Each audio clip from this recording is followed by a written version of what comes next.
Good evening, and welcome to Mechanics of the Fourth Wall. Joining myself and Antonio Subarat from a spaceship somewhere over Stonehenge, England, we have a rendering of the humanoid known only as Mark Sargent. How you doing, Mark? I'm doing well. How about you? Yeah, not too bad at all. And how you doing, Antonio? I'm doing really well, thank you. How are you two? Not too bad. Not too bad Can't at all. complain. Cool. In case you hadn't gathered from the title, Rendering the Plane, we will be talking about simulation theory.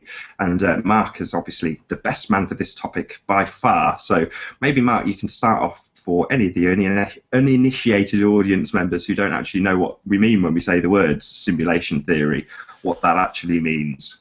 Oh, where do you start with something like that? I suppose I could take the cheating way out and say that simulation theory would most aptly be described as, was done in movies like The Matrix in 1999, The 13th Floor in 1998, and the predecessor to The 13th Floor, which was World on a Wire, which was a German film.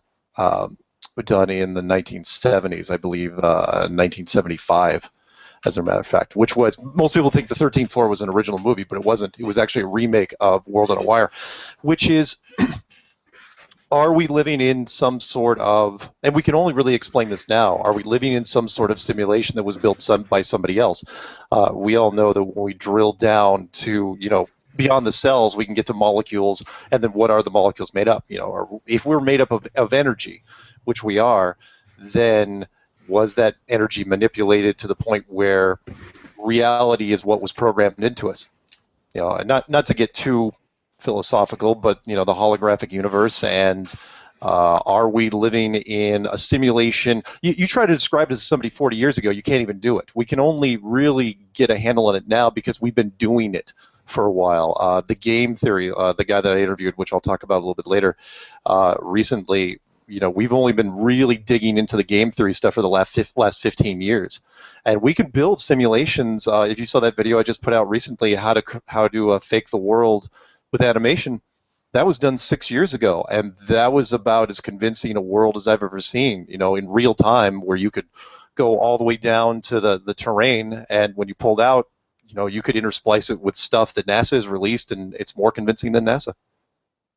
We're How's that? talking much more fundamental than things like I know you often describe things like these stars as being a planetarium projection, but Yeah. we're talking at a much more fundamental level, aren't we, when we talk about literally everything being rendered as opposed to just some of our world being projected for the sake of argument. Yeah. It's the old saying, which is, again, you know this if anyone out there that's played any games at all is going to know this. I mean, it doesn't have to be state-of-the-art games. Anyone that's played games over the last decade is going to know the old saying, which is, we've been asked this when we were kids, which was, if a tree falls in the forest and no one's there to hear it, does it make a sound?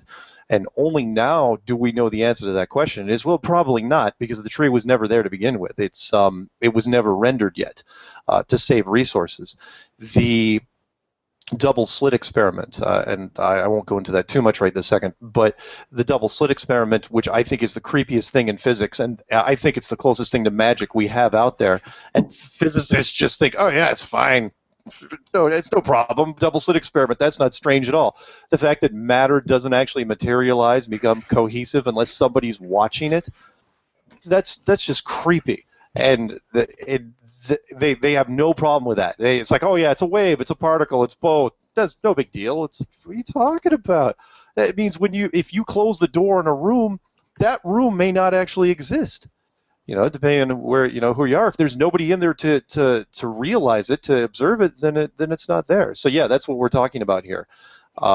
Simulation and matter. That we're living in the ultimate version of a holodeck. The ultimate version. I mean, it's not just a planetarium. Yeah, of course, the planetarium comes into effect, but even more, because when I say it's a planetarium, the image, when you're looking at Jupiter up on the screen, yeah, it's Jupiter floating, supposedly floating there. But at a more granular level, it's not even a simulation of Jupiter. It's just a simulation that you were programmed to visualize. How's that? Hmm. This, I mean, Sorry, Nathan. So, you Yeah, know, when you you go were ahead. saying You go about ahead. the various different films, there's a slightly different retelling, but it's a very similar thing, which was Dark City. Yes. Yeah. And I love Philip K. Dick. Yeah, I think the guy was a complete genius. And he wrote Surrogates. Well, he wrote a story which became Surrogates, the film Surrogates with Bruce Willis. And in Surrogates, have you seen it? Sorgus, what year was it?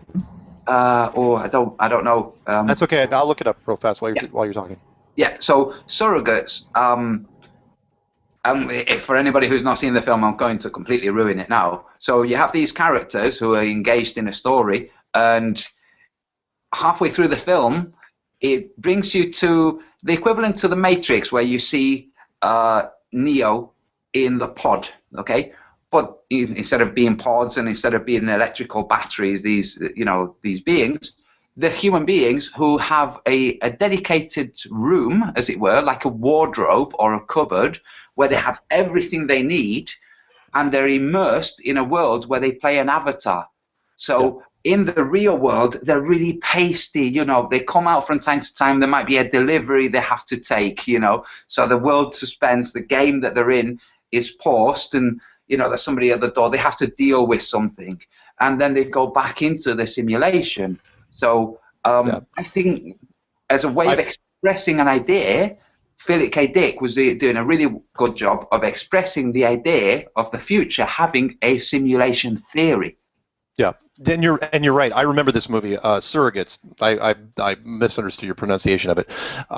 2009, Bruce Willis, absolutely brilliant movie, and you're absolutely right. We've been working towards that. The real retail industry and the electronics industry has been working towards this ideal for a while now. Is the ultimate goal, and that is if you can get people to where they can plug in and don't have to do anything, they just have to do is eat and drink and sometimes sleep, then. And then plug into whatever it is. In Surrogates, it was, they're plugging into an alternate version of their a robot, which is walking around, which is a physical robot, but it might as well be the Matrix because it still isn't real. They still are plugged in, very, very similar to the Matrix. The thought is, once that happens, then the lines get blurred.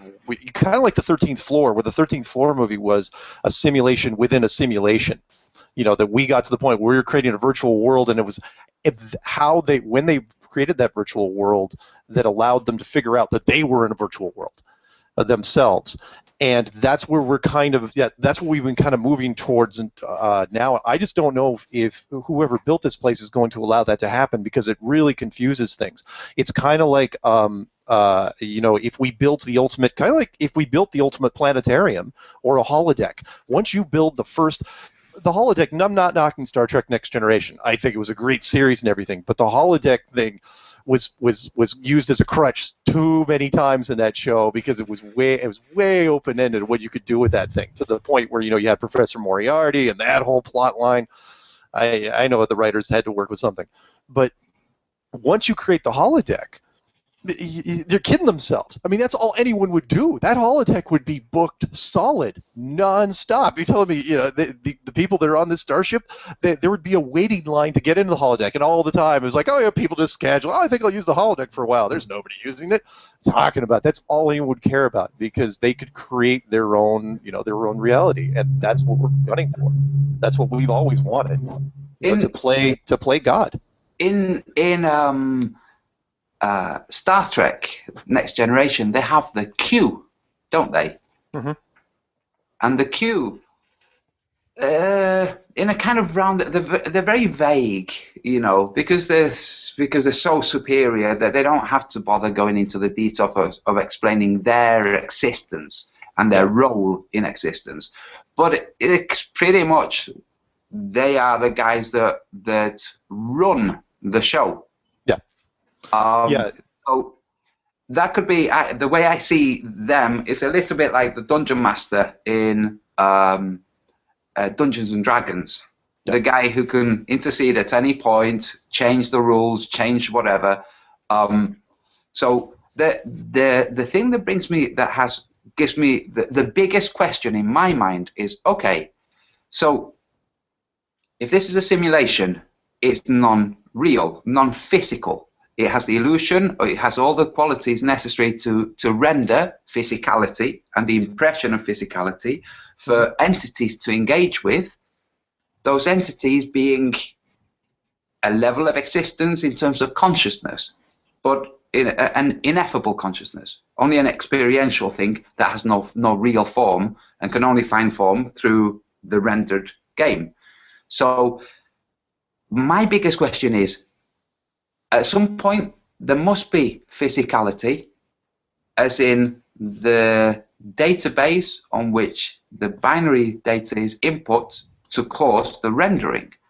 Sure. And I think, okay, at what point is that? What kind of reality is that reality? The reality where there's some ultra cool, high-tech, water-based database that's programmable. Are you basically asking, where's the hard drive? Is that what you're kind of saying? Yeah, well, it's not just where's the hard drive. It's like, okay, what can be done with hard drives now? They're looking into crystals. Eventually, they'll be looking into water. That's what they'll be using. It's everywhere. It's programmable. It has memory. It can be altered, and so you have, at some point there's the database. That's one question, and then at another point is what being is accessing or creating or modifying the program. Yeah. What being is that?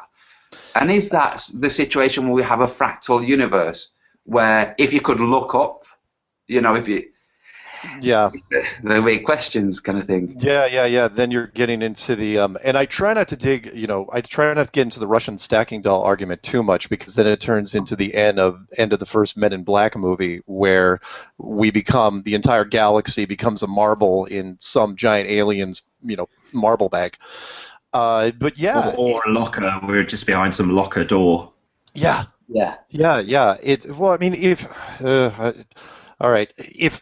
Forget about time being infinitely compressible and matter being infinitely compressible. Let's talk about what we know. Because I get this question a lot. I get this question every single week, and I'm really kind of surprised that people ask that. That some people that jump to that question, because most people say, what's the dome made out of, and what are meteorites, and what are this other stuff. But there's some people that cut straight to the chase and they say, hey, who built this place? Where and how did they build it?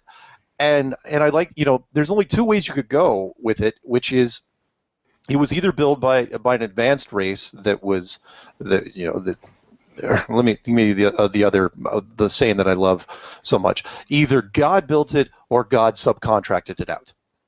It can only be one of those two things.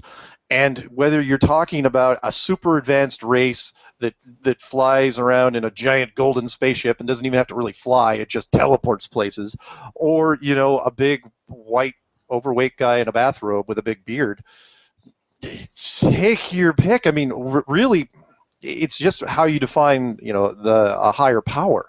If a big, which is why I've kind of been hinting at what happens next with this thing. If a big golden spaceship all of a sudden landed somewhere in Canada and planted itself there, and they came out and they said, "Oh yeah, we built the place." Who's going to say they didn't? All they have to, signs and wonders. It's like, okay, we're going to make the moon green for the next hour, and all of a sudden the moon's green for the next hour. There's 75% of your population right there. It's going to go for that trick. Well, let's get real. If a UFO was going to land, chances of it being in Canada are pretty small. Everybody knows it would be London, of course. or the Vatican. Yeah, the Vatican, and then Jesus would step out and demand his money. Yes. Polarization Nation did a little video today that was showing some of the technology actually projecting Jesus. I think it was in South Africa. Now, obviously, it's on a very crummy video phone, so it doesn't exactly look great, but you get the kind of idea of things that they could definitely hoax us with. We're going slightly off topic, so I'm going to bring it straight back to simulation theory, which is to say, first time I read about this, I can't remember, I'm sure it's called Moore's Law, about the computer power doubling every 2 years and becoming half the price or something along those lines. And the New Scientist associated this to simulation theory by extrapolating that out and saying we're already in the simulation theory by virtue of Moore's Law. In other words, computer technology will have, in the past, gone way beyond we see what we see on our, Commodore Garden PC, and that technology, which is, you said you didn't like the Russian dolls example, but that would mean exactly that. The computer that's behind me is literally creating a simulation within another simulation. So if it was the case that they turned the moon green, it's very easily, if we're all simulated, to make us all just know it was green. We wouldn't know it wasn't green yesterday if they changed it to blue today, or whatever color it is. I don't actually know. Yeah. And by the way, I don't hate the Russian stacking doll argument. It just makes people, you remember, because I try to build my stuff with the lowest common denominator, and the stacking doll argument tends to confuse people, because then you're talking about, okay, which layer are we talking about? I mean, there's some people that talk about, the 7 layers of harmonics and all, that there's different dimensions laying on top of each other, which is fine. I totally get that, but you can't go too far into that discussion, because then you start losing track of what dimension you're talking about. The thing I got into discussion, some guy today claimed he was a scientist, who I was trying to explain, because he was saying, what is it, do you think that there's other dimensions stacked on top of this, other simulations stacked on top of it? And I'm going, well, the argument that, right now, as we're sitting here, there's country music playing all around us, but we can't hear it because we don't have the receiver in front of us. There's all sorts of music flying through the air right now. There's all sorts of television stations flying through the air right now. Who's to say that there aren't other simulations and dimensions stacked literally within the empty spaces of ours right now? What was that movie with George Clooney, who I love so much, who just Tomorrowland, where there was another dimension literally stacked side by side with the dimension that we are living in right now? I know not a lot of people saw it, but it's not half bad, at least from that standpoint. Although it wasn't a comparison to simulation theory, there was another one recently with Leonardo DiCaprio. Now, they were using it with dreams within dreams. Oh, yeah. Inception. Inception. Yeah, Inception was a brilliant. I mean, that was that director's opus. I can't remember his name off the top of my head, but it was brilliant, because it was. Yeah, you could have, at that point, you're talking about the 13th floor to the nth degree, practically a simulation within a simulation within a simulation, going all the way down, in which you really start losing track of where you are, which is, again, why I try to, at least for simplicity's sake, stick with where we are right now, one world at a time. If there is something outside of here, what I like to say, and this is to you, Antonio, is because you're wondering where the hard drive is and where, is there cool stuff outside of here? Kind of like the 1888 Flammarion woodcut, whatever it is, which shows the monk looking outside, and whatever's out there is completely different to what we are now. I mean, and it seems like it's macros within macros. It's very, very different and very, very organized and very, very cool. I still believe to this day that what is outside of here is the unlimited version of this. Art imitates life and life imitates life. This world, and again, I'm going to steal from The Matrix because I love Mr. Smith's rant so much, where he said, "Did you know, some believe that we lacked your programming language to describe your perfect world, but I believe that human beings define their reality through misery and suffering, which is why The Matrix was redesigned to this." And I quote a Joe Welsh song, a guy used to be in the Eagles a long time ago, a song that he had called "Life's Been Good," where it was describing the life of a rock star. The chorus was, "I can't complain, but sometimes I still do," meaning it doesn't matter how, look at the reality that we're in right now, or whatever we perceive as reality. It doesn't matter how rich, how powerful, how beautiful, how talented. Everyone's got something to complain about. You cannot escape conflict in this world. It doesn't matter. Even if you had all those things, if you were a rock star / athlete / artist / all these fun things, you'd still have to deal with mortality. You still have to deal with health issues, or something that has to do with your family, or anything that's going on around you. There's all these different things. And I'm saying that in a world that is so full of conflict, that is so perfectly conflicted, that for me, the outside of here has to be the opposite. It has to be the unlimited version of this, where there is no mortality. Well, to a certain extent, there is no you don't have to necessarily eat or drink or breathe or any like we know it now. It's sort of like the game world, where when you're in the game world, you don't have to eat if you don't want to. You don't have to. You're not breathing. You're not doing anything. As the line from and I'm going off on a rant here a little bit. The line from that Morpheus said, where he said, you think that's air you're breathing now.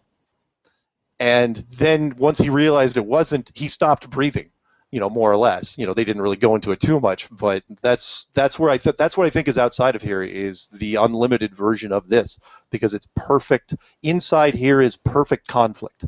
It's inescapable. We all run into it. Yes, 99%. I mean, yes, there's these. Dennis Leary said it the best, where he said there's these brief moments of happiness. Call it 2 minutes to eat a cookie, or a 5-second orgasm, or a drink, or whatever it is that we have. But the rest of it, we're just kind of slogging through this reality, and I think it's very deliberate.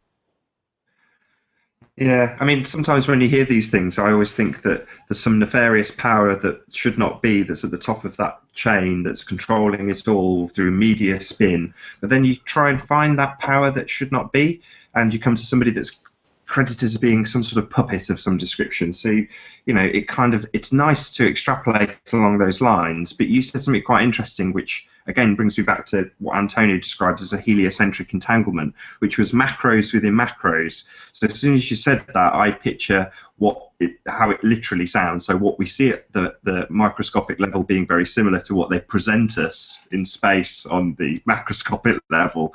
But could it be that we have this idea because of literally things like Men in Black, when they show the example you gave earlier, where you start off with a solar system, you get further and further away. I'm pretty sure they did it in Contact as well, a similar sort of thing. Yeah. But they show you it getting ever and ever and ever bigger until you end up with something that we would consider absolutely tiny, which is kind of asinine. Well, they have it also in go ahead. 2001, A Space Odyssey. You have the obelisk, then the stars, then the baby, then this traveling through dimensions, which is what it's portraying. It's saying which of these is real. Are all of these real simultaneously? Is none of them real? Is the one that you're sitting on in the cinema, is that the real one? There's different ways of interpreting the dimensionality. I like the idea that you have in the Matrix, you have the Matrix, all the people and him and the phone and all of that, and Agent Smith and the physicality of him once he's unplugged is physical, is now real. Okay, everything was the avatar. It's an avatar of him, but he can learn. I now know kung fu. All those sides of the things he can do inside the game, inside the simulation. But there's also the physical him. So I'm thinking, okay, if this is a simulation, is the equivalent to the physical Neo? Is that what the religions call the soul or the spirit? Or is there some point at which there is a physical us? Those are the questions, really, aren't they? Yeah. Yeah. Is there a more physical version than this? Depends how many layers you want to go through, or if you really want to, because we enjoy. I shouldn't say enjoy. We experience this in its entirety. This is real. Appears real. When we're out of this, I mean, yeah, we could probably have different versions of this, but I think eventually you're gonna want to. I think this is the ever-expanding evolution of something deep at its core. There was something I thought about recently, which was, it's kind of a thought I came up with, and I hadn't made a video on it, called, if you had the chance to find God, really should you even look? Because you may not. It's that line from Planet of the Apes, the very very last line of Planet of the Apes, before Charlton Heston starts freaking out, where Dr. Zaius goes, don't look too hard, for whatever, you may not like what you find. And what I mean is, some of there's a line from geez, I use a lot of movie references. Lawrence of Arabia, which was then used in that other movie, the Alien sequel, which is great things have small beginnings. And think of it this way: if all right, we'll use American football real quick. Most people, like for example, American football right now, there's so many different aspects of it. You've got, not only do you have the players and the coaches and the cheerleaders, you also have the fans and the people that built the bleachers and the people that sell the hot dogs and all this huge amounts of variety and splendor that branched off from such a small thing. You've got people out there that are dedicated, that are going to tell you, that can tell you every quarterback's stats for the last 10 years, right? You know, they're really, really focused on this. But you ask that same person, who created the NFL? They're not going to be able to tell you, because it's so many layers deep. It's usually this small, and when you read the story, I'm not going to give it away. People can look it up for themselves. But when you look it up, it's like it's just one guy who made like no money. All he did was write the rule book for it.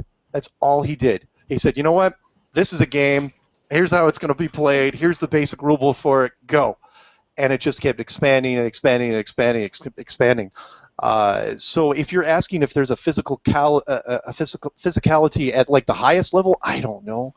I mean, maybe, but I don't know. Let's put it this way: when I finally die and go off to wherever the next place is, or that's outside of here, and somebody asks me, it's like, hey, you know, you have the power to go search the universe and search for God. I don't know if I'd look. Because, you know, unless, you know, again, stealing from the Matrix, because going to the source seems so cliche, you know, that you're going there and you know, you're bathed in white light and you become ethereal and you become part of the one consciousness. I don't know. I think I'd still want to explore more and more of these type of worlds. I still, by the way, think that we're here more or less voluntarily. The line that Bill Hicks used years ago, before he died, about that this was a ride, you know, this was part amusement park ride, and that people that talked about it, people that tried to convince others that it was a ride, generally didn't last very long, because the system either automatically, or people that were inside the system didn't want to hear it.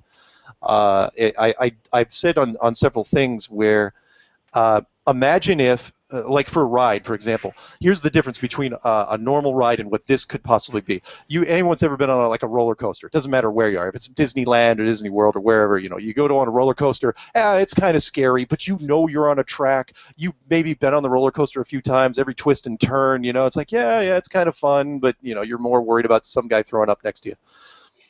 Imagine if you woke up on that ride. Imagine if you...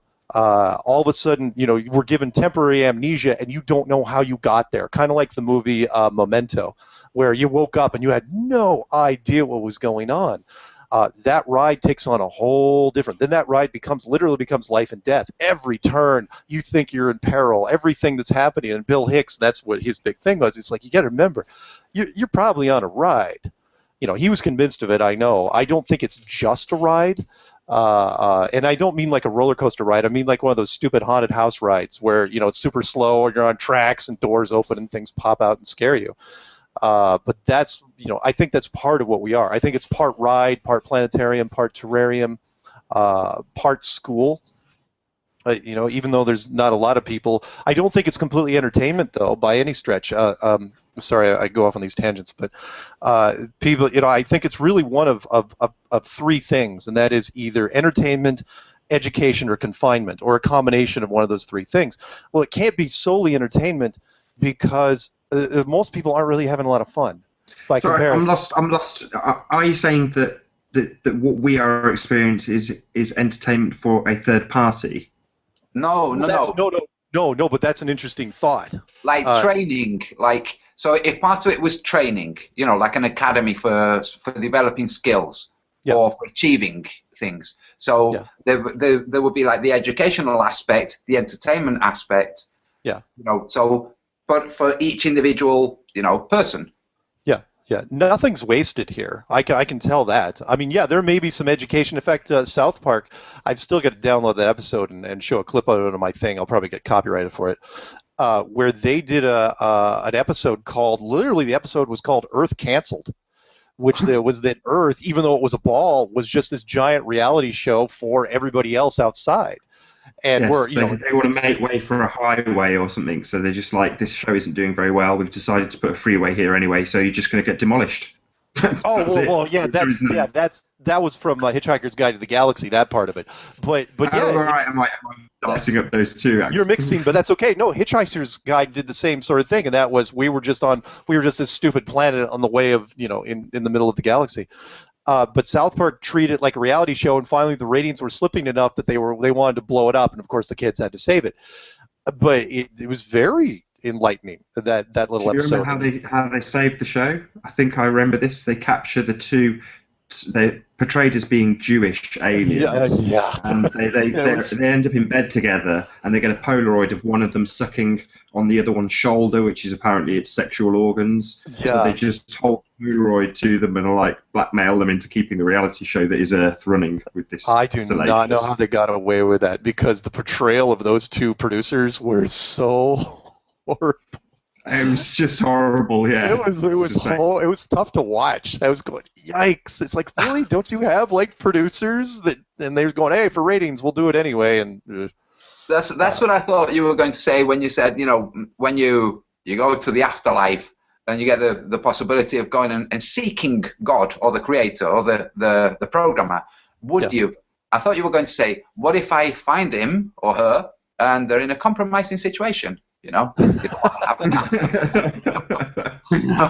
God, finish wiping, Yeah. Well, and the Matrix touched on that. The Matrix, they explained that the Matrix had a lot of levels that most people didn't. Most people were into the fighting and the special effects, but the Matrix really dug into that, where they were saying that all programs, when they're removed or leave, they have to go to the source, and if they don't, then they're doing something wrong, and then all the different little aspects of how the whole the systems work. It really, I know people really criticize the second and third installations of that series, but I really enjoyed, even the architect breaking it down. I know his monologue was a little dry, but I thought it was interesting as hell. I did too. I enjoyed the architect. Have either of you seen that? There's a YouTuber who's put it together, explaining how the Savior character is not Neo. Yeah. It's Agent Smith. I think it's Screen Rant. They pulled it to pieces. Cool. Yeah, that had escaped me completely. It's brilliant, and it's true. It's true. It's dead on. The Agent Smith and how they lied to Neo the entire time, and that Neo was just basically a player in the game, but the true savior was Agent Smith. He was the one that was the key to the whole thing, and even at the very end, that's just a theory. That was it. It was film theorist. Oh, it's good theory though. Yeah. Even if it wasn't deliberate, it was. When you watch it, I've watched that trilogy. I don't know, probably 20, 30 times at least. And there was a lot of stuff. Agent Smith, how he was destroyed and then reborn. They didn't say how he was reborn. And then he was the one that was going to bring down the system. He was the one that actually killed the Matrix. It was. Well, there's a giveaway. The biggest giveaway is when he goes in to see the Oracle and calls her Mom. Yeah. So, question. Say this is a simulation. Do you think it would be possible for a character like Mr. Smith to break the simulation so that everybody who's playing the game, unknowingly playing the game, just suddenly the game stops and suddenly they have no other reality to face but their actual true existence? Maybe, because like any simulation, and I can only compare it with stuff that we have now, like a giant MMO, a massive multiplayer games that are out there. When people know, you come in, you play, you log in, you log out, sometimes characters die, but eventually the MMO has to end. Again, stealing from the Matrix, everything that has a beginning has an end, and that is sooner or later you either run. Could there be a shortcut to where the whole thing just cracks open? Maybe. That's why I think not to say that flat Earth is the ultimate part of that, but in a way, if the 100th monkey effect does apply to people, and enough people realize that it's well. In fact, here, let me take another track here. Look what's happened in the last 3-4 weeks. What we've seen. Neil deGrasse Tyson comes out. Before he starts going off on BOB in this last week, he comes out in a physicist forum and says that it's a high degree of probability that we're actually living in a simulation, and which really surprised everybody else. No other physicist jumped on that with him, right?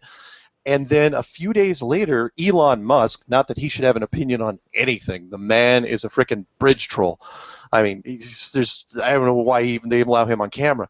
But he comes out and says the same thing. Oh yeah, it's a high degree of probability we're in a simulation. It doesn't even. I don't even think he even quoted Neil deGrasse Tyson. And then for whatever reason, I think like a day after that, the Alex Jones show runs a story on it, where Alex Jones wasn't in. It was some of his the younger people that he has doing his things, but they were talking like a news report, didn't they? Yeah, they did a news report on it. I'm going, okay, why are people like this talking about it? And Neil deGrasse Tyson. Why did he start talking about this?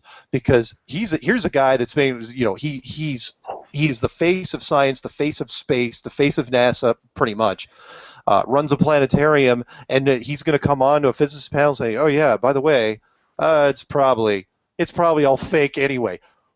Why would he say that? He's well, this is a nice segue, Mark, because you said earlier about programming, and we were obviously referencing rendering and simulation. However, we have this other type of programming, which is very much a man-made type of programming, delivered to us by the nefarious monsters with shoulder sexual organs. We in a real way do have this, and that level of programming is what gives us all of the lies about where we live and what we experience, and perpetuates certain ideas, such as the idea that we're living in a simulation. So when you hear these things, and they've been pre-programmed into us with predictive programming, the Matrix, we've gone through the whole list of them, I won't repeat them all, but doesn't that make you a little bit unnerved? Somewhat, and again, got to steal from Cypher on this one from Matrix. Ignorance is bliss. Where let's use the Antonio's Dark City reference from 1998, I believe. Where and by the way, Shell Beach. No, not just Shell Beach, but the memories themselves. Oh, by the way, the little side note, which it's tied to it, is if you look up one of the trivia things about Dark City, because it was also shot, I think, down in New Zealand. All the sets were down there. They used, to save money, the first Matrix used some of the sets from Dark City. They bought the rights to use them. So most notably the roof chasing scene where Trinity was running across the roof. That roof was straight out of Dark City. Right. Oh, wow. They didn't tear it apart. Realize. Yeah, they do it all day. Hollywood do it all the time. I noticed Transformers had lifted something from a previous movie, whole chase sequence with the cars. Oh yeah, and yeah. Well, hell, I'll use one more for you. That they didn't even tell people that for years, and nobody caught this. Talk about how people miss stuff. People say, no, you can't miss stuff. The last scene of Blade Runner, where they initially shot, you probably maybe read about this. Ridley Scott was the one that released the story. He finally fessed up to it, where Stanley Kubrick did. Okay, so Ridley Scott was looking for an ending to Blade Runner. And initially, they were just going to get in the elevator, and that was going to be the end of the movie, right? Instead, Sean Young and Harrison Ford, they get in a car and they drive up to the mountains. They're driving along this mountain road. Well, the producers didn't like the original ending, and so they said, of the elevator thing. And so Ridley Scott calls up Stanley Kubrick, and he goes, look, I know you overshoot everything and you throw away so much footage. He goes, I need an ending to my frickin' movie. And so he took some of the driving scenes from The Shining, driving up the intro scenes when they were driving up those mountain roads. He took those literally and put them straight into Blade Runner with almost no editing. It's just a few cross-section scenes with two people in a car. Maybe the bits that Stephen King would have actually liked, because apparently he absolutely detested that intro. Yeah. But anyway, sorry. Back to Dark City. The thing that intrigued me, as far as does it make me unnerved? No, because again, ignorance is bliss. In Dark City, the one of the really cool concepts they had was that memory was all they had refined the electrochemical parts of memory to where they could insert memories electrochemically. Don't think for a second that we're ignoring that in our sectors, in our technology right now. We know full well. There's a little side story I could throw at you, where we know now that really, really strong memories are electrochemically identical to the actual event. So, which is why you hear about, like war veterans, they hear helicopters and it's like, start jumping into bushes and stuff because they get these weird flashbacks. It's not that they're having memories of flashbacks. In their mind, it's actually happening. They do hear helicopters. Yeah, the body, all the synapses fire exactly the same as when they're actually going through the situation. So in terms of their experience, it is the same experience. It's not a similar experience. The same things are happening. The same alarm, the same quickening of the heartbeat, everything. The line that Morpheus used, where he said that if you're talking what is real, it's just electrochemical signals to our brain. There was a sports metaphor that we used in the United States. It was all about follow through. There was a test that we did university. It was done. It's really strange, but it fits. Where they had 3 groups. One shot free throws in a gym with a basketball. Another group didn't do anything, and then a third group just thought about shooting free throws. That's all they did. They just sat in a fixed position and they thought about shooting free throws for about the same amount of time that the other people actually shot free throws. Now, the people that didn't do anything, of course, they didn't improve, and the people that shot free throws, they did improve. But the people that thought about it, they improved as well. Now, of course, because they didn't have the physical motions going with it, they didn't have it, but they actually improved just by thinking about it, which meant that it tied into, electrochemically, anyway, sorry, back to Dark City, where once you got the formula down, where Kiefer Sutherland, all you have to do is add this and this, a touch of teenage angst, and you can basically create memories and insert them into people, which that part gets kind of spooky when you start thinking about. You want to talk about something unnerving, is that not to freak people out that maybe having some drugs and listening to this right now, but if whoever's listening to this, they may have only been in existence for the last 10 minutes, because all the memories up until the time you turned on this show didn't happen yet until now. All right, this is back to The Sixth Day, just to bring in a new movie. So you've got Arnold Schwarzenegger, who is essentially, God, I'm going to say this word, a clone. So he just wakes up in a taxi, and of course all of his memories are perfectly intact. He knows who his wife is, he finds his way home, no problem. But when he gets there, the real him is there, and he's been replicated unnecessarily. So he has to come to exactly that terms with the fact that he was literally only created 10 minutes ago, even though he doesn't realise it. As far as he's concerned, he's been in existence forever. Yeah. You can get in some really, really weird. Even we know we can do this with.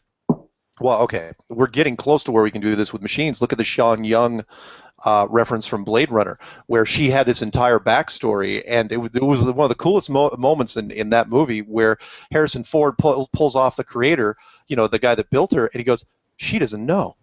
And he goes, "No way, she's a robot. You gave her all these memories, and you never told her that, you never gave her the thing. She actually believes that, everything, that her backstory was completely legitimate." And so it's really fascinating for me, looking at it. Is it unnerving? No, because who knows how many things that have happened to us that we've got memory blocks in place already. Something that I had always toyed with when it came to this place right here is that it would have to be, I shouldn't say have to be, but there's a certain possibility that it's voluntary. And you're saying, well, what do you mean voluntary? Like you signed on a line, you paid like a ride, you gave the guy your ticket, you had every chance in the world not to get on that ride. It's not like they forced you. Perfect segue into one of my favourite shows, which is Red Dwarf. So there's a show in Red Dwarf, I think the episode was called Despair Squid.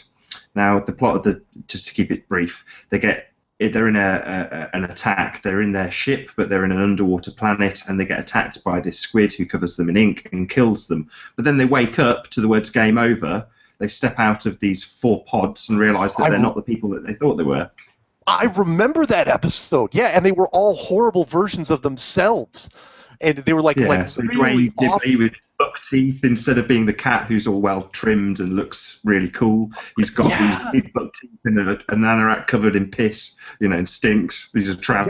Yeah, and they all wanted to kill themselves because they were just in this horrible, horrible place. Yeah, the Despair Squid. Wow, I didn't remember the title of But that they one. have two levels to this simulation. So essentially, they all wake up in this group hallucination, which is what I've just described, which is the simulation of Red Dwarf. So Red Dwarf is a game that they've all been playing for several years. But the computer Holly, another different type of simulation, manages to get through to them on one of these wavelengths that they can all hear to tell them that they're having a group hallucination because of the Despair Squid, which has literally given them group hallucinations. So layers upon layers, as always. That's really so interesting you remember that, because that's one of the few I like the series too, but it was one of the few Red Dwarf episodes that actually stuck with me because it made you think. It had that whole layer to it. Oh, by the way, I know somebody will probably correct in comments if I don't mention this. I had forgotten that. Remember that 13th Floor was based on Life on a Wire, which was from 1973, but that was based on the original one. I think was a 1960s book, if I'm not mistaken, not maybe late 50s, called Simulcron. Terrible name, Simulcron 3. Which basically, of course, like everything, they starts as a book though, but where they were talking about simulation within a simulation, where the ultimate plot twist, as you're building the simulation, you realize as you're building it, hey, wait a minute, kind of like let me tie it all the way back to the Apollo missions. And one of the reasons why, and I know people say it's your worst clue ever, the part that there's no movies made about the moon, and I say no, you can't let Hollywood make a movie about the moon, because as they're making it, things will start clicking. You don't want to give people too many clues. So as a Hollywood producer, as they're making it, it's like, okay, we're gonna make this thing about the moon. As they're making it, going, hey, wait a minute, this thing, what we're making here, this looks just like the real thing. Hey, and then all of a sudden it starts happening. Kind of like the guys. You're gonna hate me now, Mark, because I'm going to do what I do to Antonio and completely contradict you, which is to say that a lot of the levels of predictive programming that we get are about space. Now, I know they're not specifically moon landing movies, but they are about space. And to bring this back to simulation theory, so is a lot of the science fiction about simulation theory. So you kind of have to think, well, we've been lied to by the quote-unquote programming that has been given us by men, and now we have all of this new programming, not about space, but, well, it's a nice, easy get-out for the globe lie, wouldn't you agree? Simulation theory, it was all just... it is. I don't know if you caught one of the Strange Worlds I did recently. I read a statement, I think it was by the ethereal science researcher, which said that he was part of a group that they had done kind of like a fake simulation thing on some guys, where they put some people in a room and they had them sit in chairs with some kind of headpieces with wires. It all looked real, kind of like the punked thing you guys did with space cadets over there in England, where you convinced those guys they were astronauts, but Sure. You convinced these people they were in a simulation. So all of a sudden you flickered the lights a whole bunch of times and you said, all right, and then you made sure the lights were slightly different in the room, and then you had them open their eyes, and when the room lit up, it's like, okay, you're now in the simulation. And there were people that bought it. Because why wouldn't they? They were walking around, they're going, touch things and figure out where you are. And you notice there's other people in the room.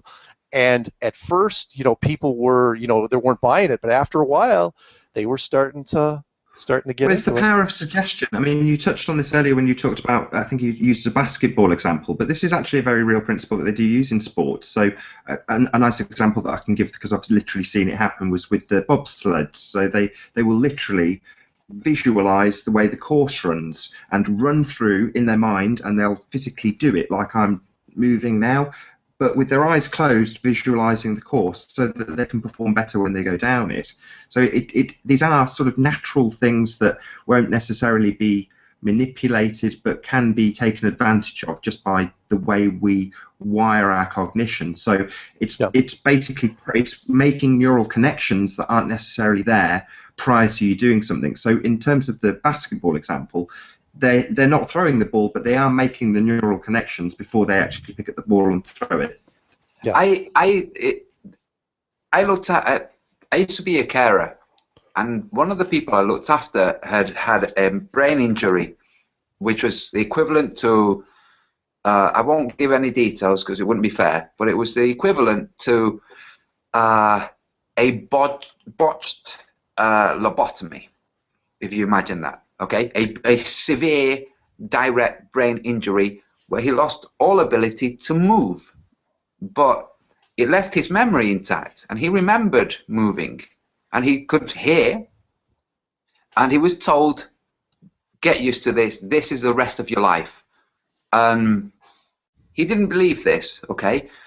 And he remembered walking, he remembered feeling things, he remembered being able to do things, and he used to just play because he couldn't physically do anything when nobody was communicating with him, which they would, you know, from time to time people would communicate with him.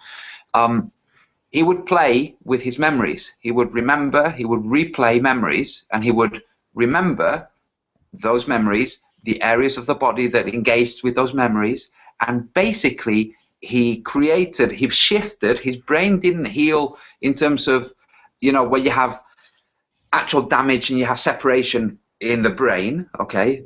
He should have been dead, you know, by all rights, you know, that usually that kind of injury leads to death. He didn't die.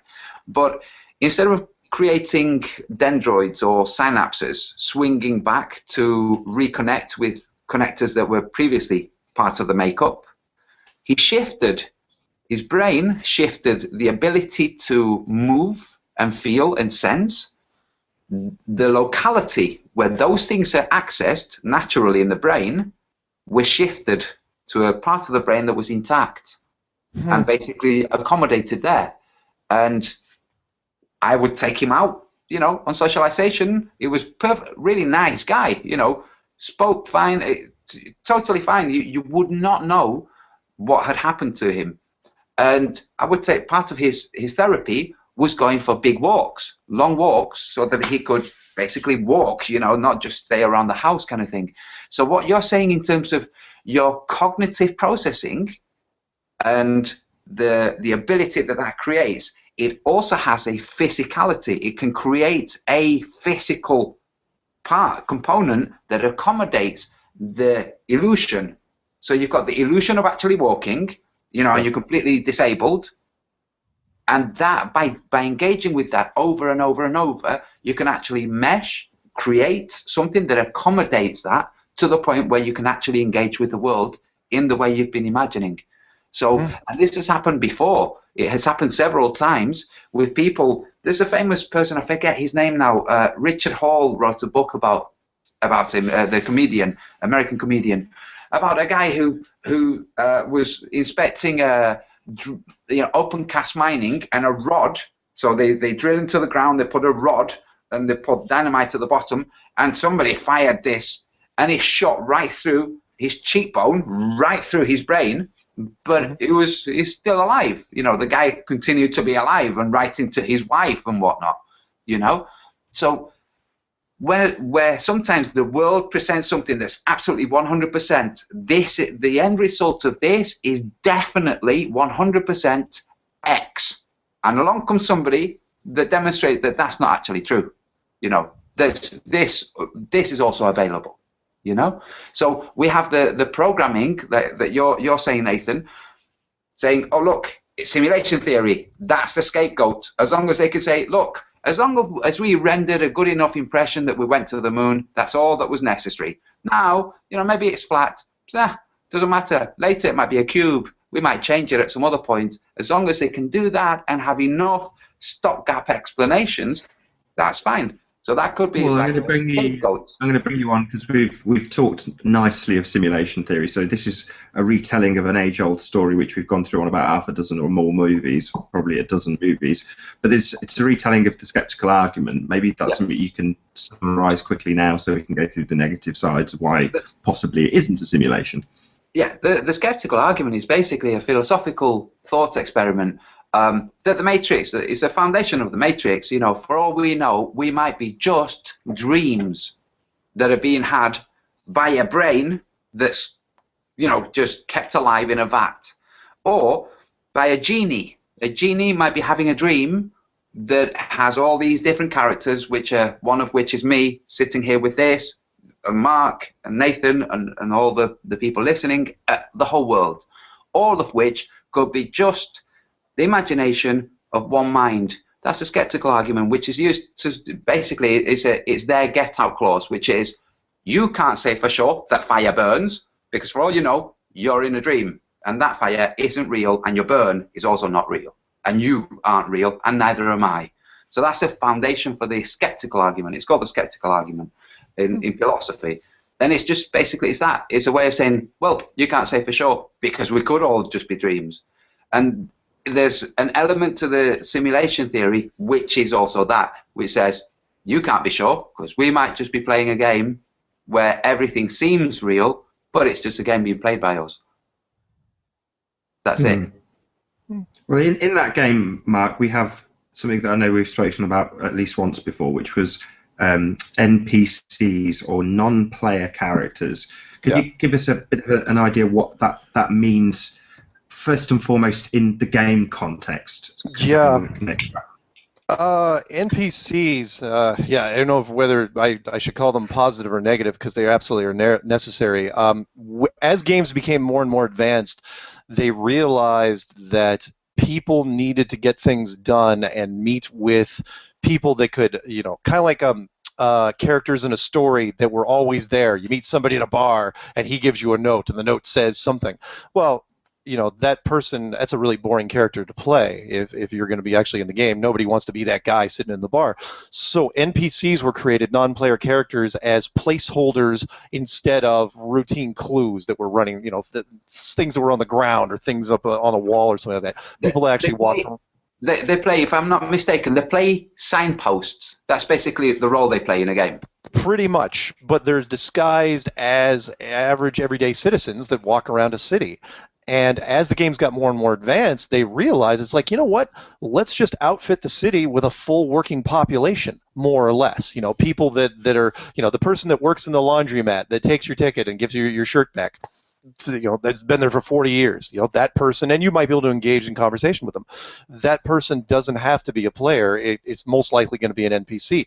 And as the games got bigger and bigger, they realized that the support staff, the NPCs, really, and it became kind of a catch-all. So it's like whenever you ran into something, it's like, let's put an NPC there. Let's put an NPC. Let's put some NPCs everywhere, to the point where in some places you are outnumbered 10 to 1. Depending on where you go, if it's a small area of the map, you're outnumbered by NPCs by a lot, which kind of begs the question, if you were building something like this, a world where we are, supposedly 7 billion plus people, how many NPCs, how many people are real and how many are NPCs? Do you need, if we'll just take an average game well, not average, but one of their higher profile games like Warcraft. If every city you walk around in is 85% to 90% NPCs, then what does that say about where we are now? And who's real and who's not? Because if the programming's good enough, and really it comes down to creative programming, and I don't want to sound blasphemous by saying that God is a programmer, but beforehand, we describe God's building construction techniques on the tools that are available to us. So before there were power tools, God used hand tools. They were divine hand tools, but they were still hand tools. And now we're getting to the point where, God's absolutely coding. He's coded a lot of stuff because it just seems like that's where we are. And if you code something well enough, we still haven't gotten any, as far as I know, of course the military probably has it. What was the name? The Turing test, where you take a computer, and you put them behind a wall where you can't see where it's a computer, you give them a speech modulation system, and you put someone on the other side, and the Turing test is you ask them a series of questions, and at that point, can you tell if it's a person or a computer? Once we get to that point where that is undistinguishable, well, there's your ultimate NPCs right there, because then you can engage in somebody in a conversation. And responses are going to be ultimately limited, but depending on how clever you are with the speech systems, you just get to the point where. Go ahead. I might ask you about. I think he's called Watson. Now, this is something I read about a good couple of years ago and have kept a vague interest in ever since. But it's now being very heavily advertised. Do you know it's about this IBM software? Is it like a companion type of thing, kind of like the version of... Essentially, the way it works, I've probably got the name wrong now, but it basically will cross-reference billions of different questions. So the example I saw a couple of years ago was, let me get this right. You're right, it's a question answering machine by IBM. Supercomputer, combines artificial intelligence and sophisticated analytical software named after IBM's founder. I did not know that, Thomas J. Watson. Yeah, so you can ask this thing a question, and it will extrapolate the answer based on all of the internet searches you could do based on that question, and boil it down to what would be the best positive answer and what would be the best negative answer, or best pro answer and best con answer. So you could get it to fight either argument. It's the best spin doctor in the world. Well, look at that movie, and I didn't really like it that much because I thought it hit way too close to home with Joaquin Phoenix and her. The movie was Scarlett Johansson. Scarlett Johansson as the computer voice. That movie creeped me out because, not creeped me out, but it was upsetting because I said, after I'm watching this, I'm going, look, that's where we're headed. That's where if we get to our software, remember, this wasn't a robot walking around. This is just somebody you're talking to. This is very, very doable. And once you got to that point, I hate to say this, but there's a lot of, I don't want to pick on guys too much, but there are guys out there who be like, yeah, you know what? That'd be totally my girlfriend. I could live with that. Well, just so it's not so controversial with something a bit sexual, I've just remembered the Watson example that I heard a couple of years ago, and it was about diagnosis. So you have a patient that comes into a hospital, and they have a rare disease, and you ask Watson, what's the best form of treatment, and it will analyze all of the previous treatments and the stats for the person and give you a probability, and the chances are Watson might say that even though there's a procedure that's been done 400 times with a 90% probability of success, in this instance this particular patient has got a much better chance of recovering from their illness with this way out, only ever used once procedure that nobody's thoroughly checked. And that was the example they gave. In other words, it could boil down the probabilities much, much better than any human could ever do because it's looking at so many different angles all at once. Oh, yeah. Yeah, and then then you're getting into the argument of true artificial intelligence. And I'm sorry, the powers that be are way too smart to, is it possible that if you write enough code and you give the program enough options to build its own, to start building its own things, will it become self-aware? At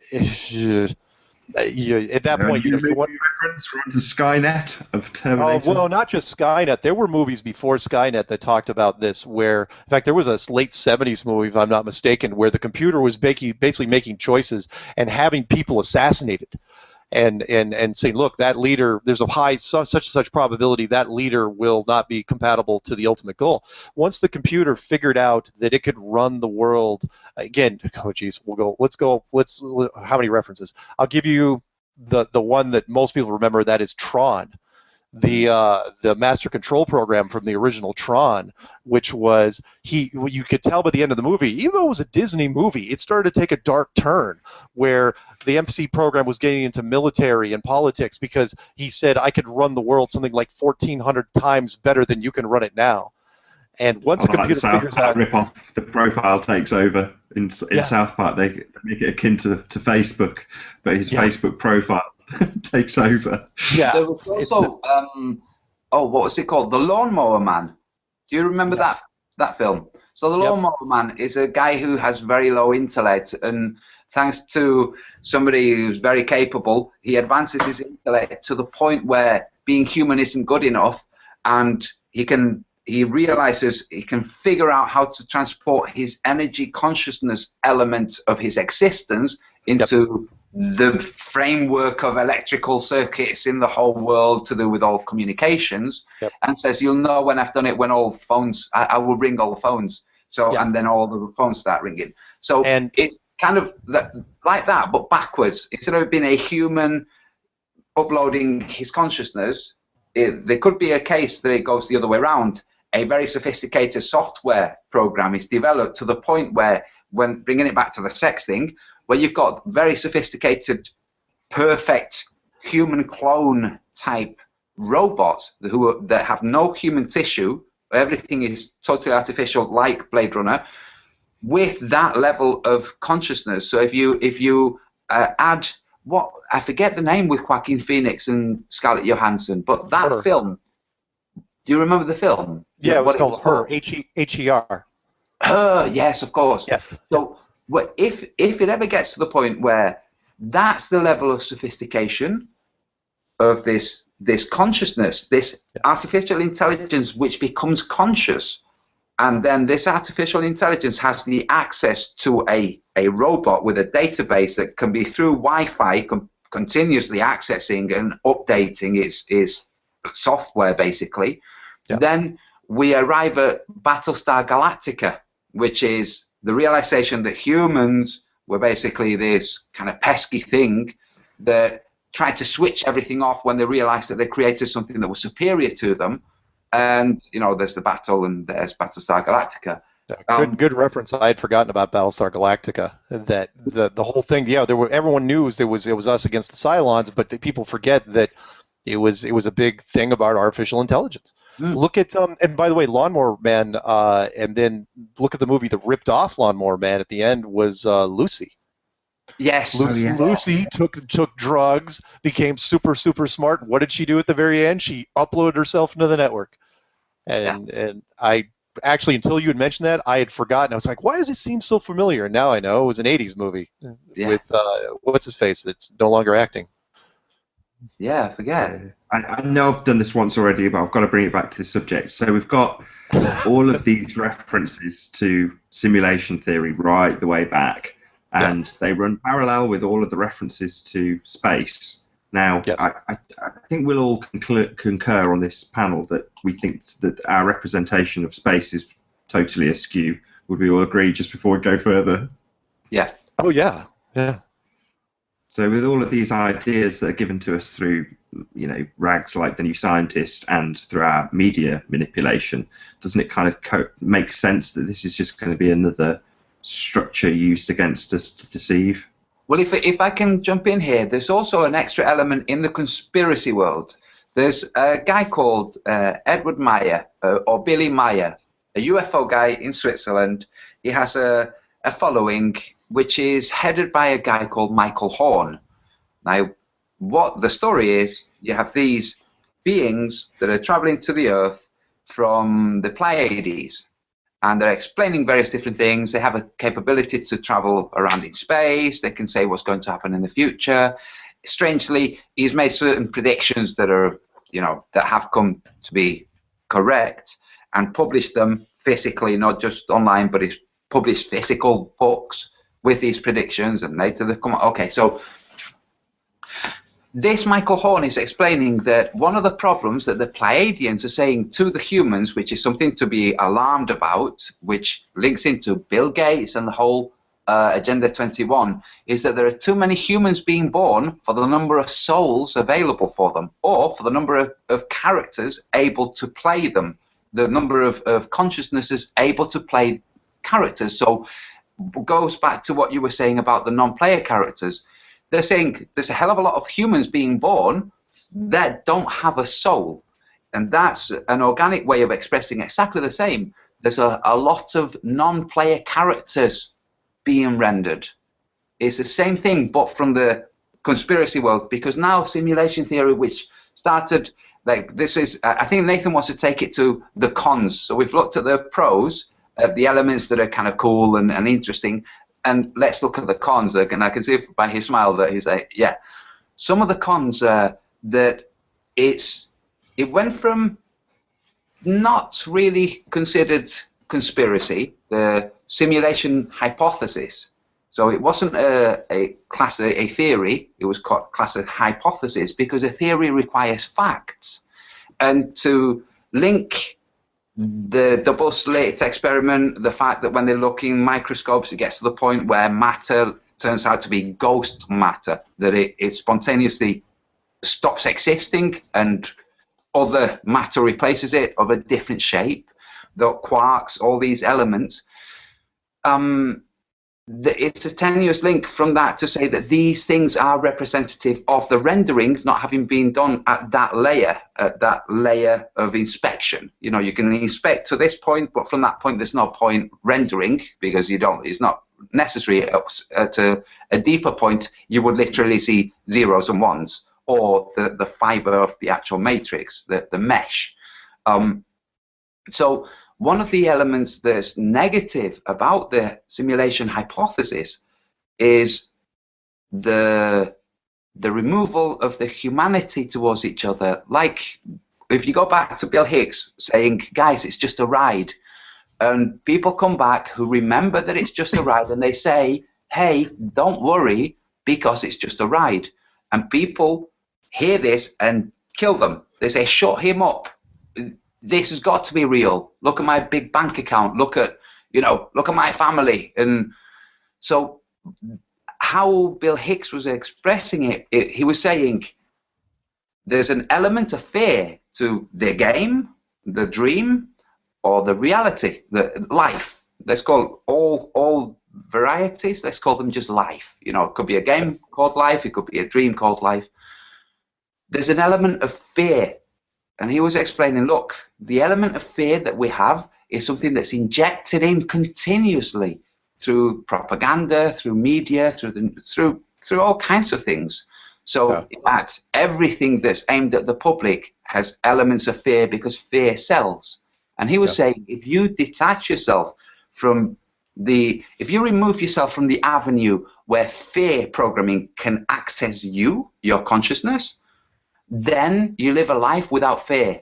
And that's what the guy saying, shut him up, don't want, because they profit from the fear. So the hypothesis that the simulation theory is saying is, in one hand, it's saying, don't worry, because it's just a game. But on the other hand, it's saying to a lot of religious people, and I'm not a religious person, and a lot of non-religious people, it's saying all that you're doing could be completely useless because it's just a game.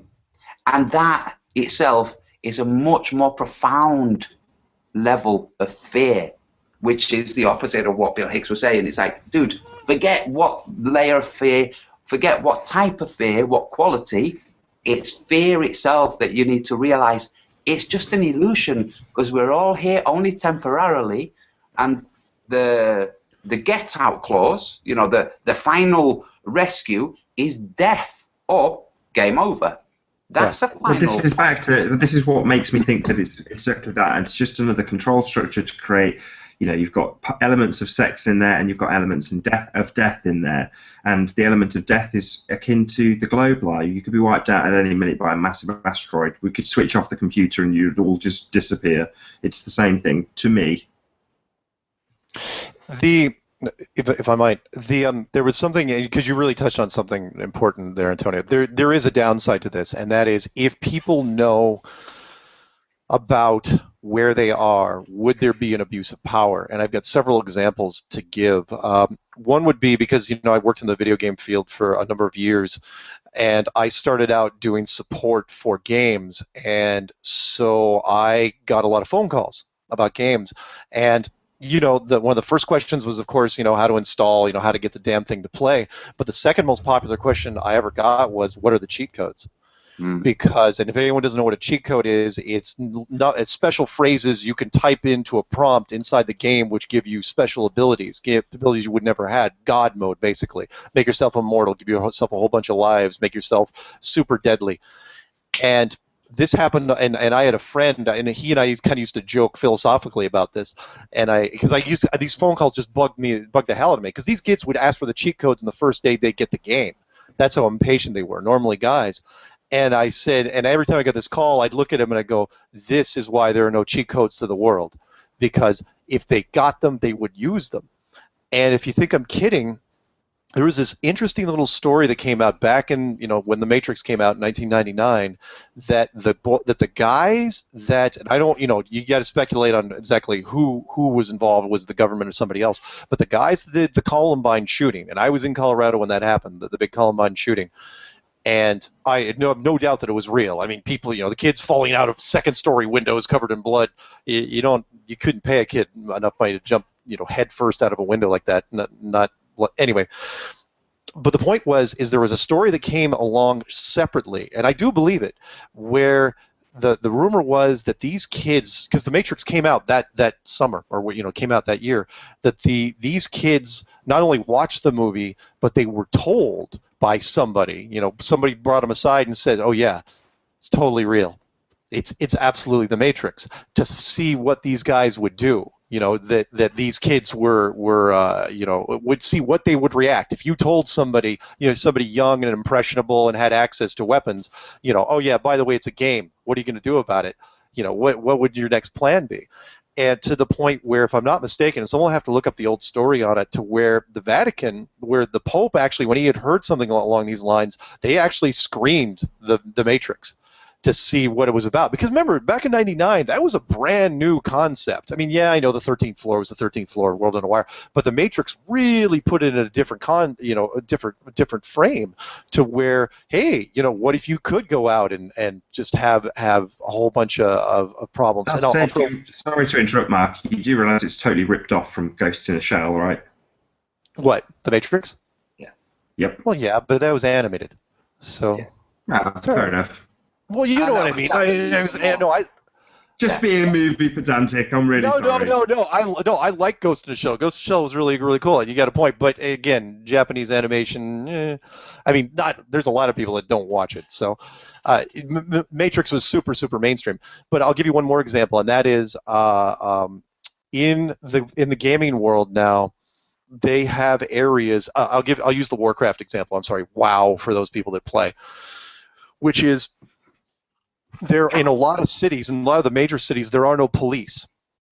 And the reason why there's no police is because they don't allow people of the same faction to fight amongst themselves. So if you're in your home city, say you're on the blue team, you're in your home city, you are not allowed, you and I are on the same team, I'm not allowed to walk up and punch you in the face and start a fight, or hit you with a sword or anything.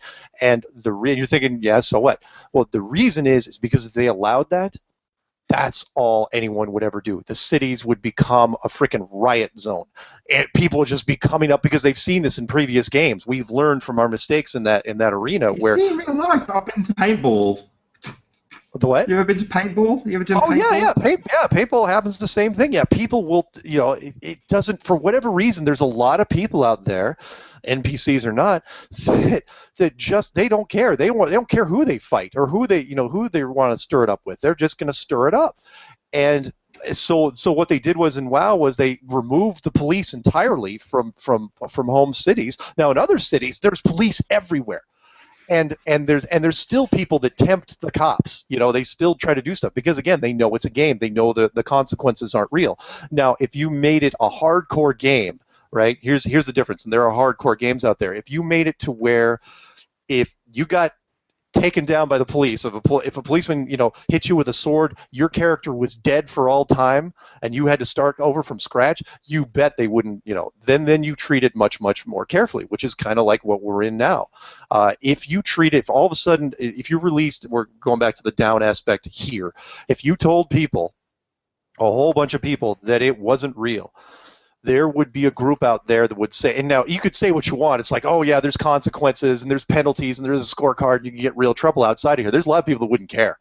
They'd be like, you know what, I'm going for broke. Get me to a gun store. And they're just going to go off on a jag and start wasting people on a regular basis. We've seen this in various movies. You know, when people, you know, finally, you know, when they snap. So yeah, for me, that's the biggest fear is the reaction of what even if it's the what? What I think the impressionable people you talked about them earlier, the people who are really impressionable, the people you put in that room, you dim the lights, you tell them they're in a simulation, and they go, "Yeah, I am." Well, they're the impressionable people. The guy, from he actually dressed like Neo. He had the full leather jacket. You know, he was dressed like Neo. He full on thought he was Neo.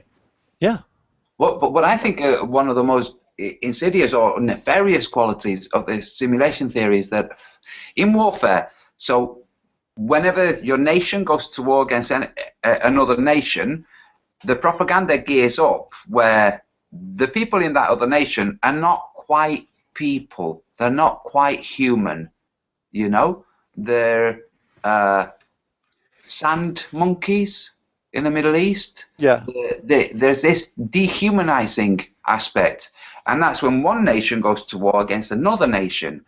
And it seems to me like the simulation theory is a perfect way of using the same divide and conquer, because it turns out that both nations, they are human beings, being told that the other nation aren't really human beings. They're lower. You know, there's something wrong with them. But behind that are the same bankers that are paying for the propaganda so that the war will happen, so that they will make lots of money. So it's a really good way of having that same "you're not quite human" with your neighbor, within your own nation. All these people, all of them, non-player characters.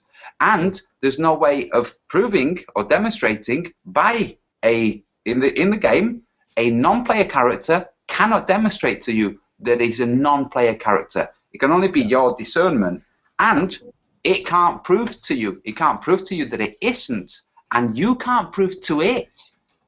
So there could be a non-player character out there whose job it is to declare that other people are non-player characters. Nice. They could say, I think this person is a non-player character, and says to Mark, for instance, Mark, I think you're a non-player character, and Mark's now in the position where he can say, no, I am a player character. Yeah, I'm willing to bet he gets it every day. Yeah, and it's the same thing. It's the same thing as the terms. The Kraut in Britain. We had Kraut. All Germans. That's it. All of them. Kraut in the Second World War. And in Germany, it's just this element of division, and a division that's really profound. You still have people that hate nations that we've not had any wars with for a long time, but there's still this animosity because it's so ingrained. From the grandparents hated, my grandfather hated the French, because he'd been in a French concentration camp. And he was patrolled, it was guarded by French military. So he just, now I've known French people, really nice, but it's just this divisive quality that it's brought, not just between nations, but now inside nations. In fact, inside families. Yeah. And there's because it's built on the skeptical argument, there really isn't a way of proving anything, of demonstrating anything. If you're accused of being a non-player character, there's absolutely no way that you can prove that you are, because the person accusing you can say that's exactly what the non-player character would say. It reminds me of the last 5 minutes of Vanilla Sky. With Tom Cruise, where Kurt Russell, his psychiatrist, is on top of the building, and the tech support guy is going, he's not real, and Kurt Russell's going, I am real. But then he stops because limited responses. There's only so much he can say. And what you were saying about prove it, again, another movie reference. Let's use Matthew McConaughey in Contact when he was talking to Jodie Foster, and he asks a really good question. He goes about proving something, and he goes, did you love your father? And she goes, yes. And he goes, prove it. Prove, how do you define love? And then you go back to the Matrix where they said love is just a word, blah, blah, blah. But, yeah, interesting. Let me, there was one more thing that reminded me, which was, if people, you think that the average person, the impressionable person, would turn ugly potentially if you told them it was a virtual reality, right? Imagine a division of troops that were out in the field, and all of a sudden they figured that out. Different from like if they found it was an enclosed world. If it was an enclosed world, you kind of figure that you're all in the same boat. You probably won't be shooting each other. It's like, drop your guns and walk away. But if all of a sudden it's like, oh yeah, you're in a virtual reality, it doesn't matter anymore, and you've got these guys who have access to a whole bunch of stuff, I can't even imagine the potential chaos, because how how much the animosity between like officers and enlisted men. You thought Vietnam was bad. Oh, it could get super interesting. Entire camps just erupting in flames. Right off the bat. I just thought of that just now. I have a cousin who was in Afghanistan after 9/11. Yeah, and he was explaining the camp were British. Predominantly British and American. That was their camp, basically. And later, other nations came around. And he was explaining the differences between each, how the Americans had all kinds of stuff. And the Brits, they have to sign for everything and they have to pay. This is something that's not well known. They have to pay for their flak jackets. They have to pay. They don't have to pay for the rounds that they shoot. but they have to pay for things. When they wear their boots out and they need another pair, they need to pay for them, you know? Huh. So, yeah. So they also have to account for every round that they shoot. So they go out with a magazine and they count their, you know, if they lose count of how many shots they've shot, they have to count how many bullets they fired to log down, because the Brits are like, dude, we don't want you firing just randomly. So there's all kinds of stuff, the differences between the different armies, you know, but there was the friendships and the animosities between the armies. And these are armies that are on the same side, you know. So the Americans had all these cool things, and the Brits had all these other cool things, but nowhere near as many. So there was this bartering happening, you know. It was just really interesting, but it was the animosities between them that was the most telling. Like the Americans, all of them, vaccinations, or just all of them lined up. And the Brits, half of them, they just walk past the line where the Brits, some of the Brits, yeah, they just go, and that's it. They've skipped the whole vaccination thing. Nice. Sorry, I'm gonna change the subject. Sorry, Antonio, to cut you off, but I've got to bring it back on topic. So, well, it was all a simulation anyway. That was the end. It was not a simulation. The bullets didn't work real. Yeah. So, I mean, one thing I've noticed in modern technology, and I know you're very interested in this as a gamer, obviously, Mark, is the way that technology is being spun towards a very literal simulation. I know we've got VR. It's pretty much, I mean, I would say it's like here, pretty much, although it's expensive. You can go out and buy VR headsets and plug them up to PCs, and you are then immersed in the Matrix in a very literal sense, plugged in. And again, I don't want to put words in your mouth in terms of negative spin, which I'm going to try and do no matter what, so I'll just stop there and hope you'll run with that. Oh, you mean where VR is going and the negative side of where it could go? Oh, well, that's what. Well, I don't want to. I said the negative side. That if I carried on, I'd immediately say. No. It's okay. Because, look, let's be realistic here. Everyone knows what's driving this technology at this point and has been for years. It's sex. And sex is what's going to keep driving it. The very first VR, the very first hologram, the very first immersive. Because look at Surrogate, the movie that Antonio was talking about, 2009 with Bruce Willis. That's what it really was. It started off with, where you jumped into the idealized version of yourself, the handsome, chiseled, big-breasted, long-legged. I've got to drop this in here because it's a priceless moment. Because there's a very rich son of the inventor of the surrogates, his son at the beginning of the movie goes out and finds another person in a club. Now, obviously, they're both in their surrogates or in their avatars. And he finds this beautiful blonde. She gets killed, and then the police go back to find out who's playing the beautiful blonde character, and it's this disgusting slob of a man, this fat obese guy. And it kind of reminded me of back in the days of AOL Instant Messenger when people would set up their fake profiles and you couldn't send pictures, and the guys are there pretending to be beautiful blondes, and of course they're not. It's just exactly the same. I was an AOL forum consultant back in the day. So, yeah, AOL, when it was the only American Online, for those who are too young to remember, when it was the only game in town, when it hit about midnight, AOL became a very dark place where anything could happen. And, yeah, I mean, that's what drove the membership in AOL was those forums and all those rooms that could be created late at night. And that was really, really basic chat technology. The movies that like Surrogate, where they're showing what's happening, where it's all based on sex. Oh heck, let's go back to Brainstorm, that movie with Christopher Walken. You remember that movie? Oh, I got you on this one.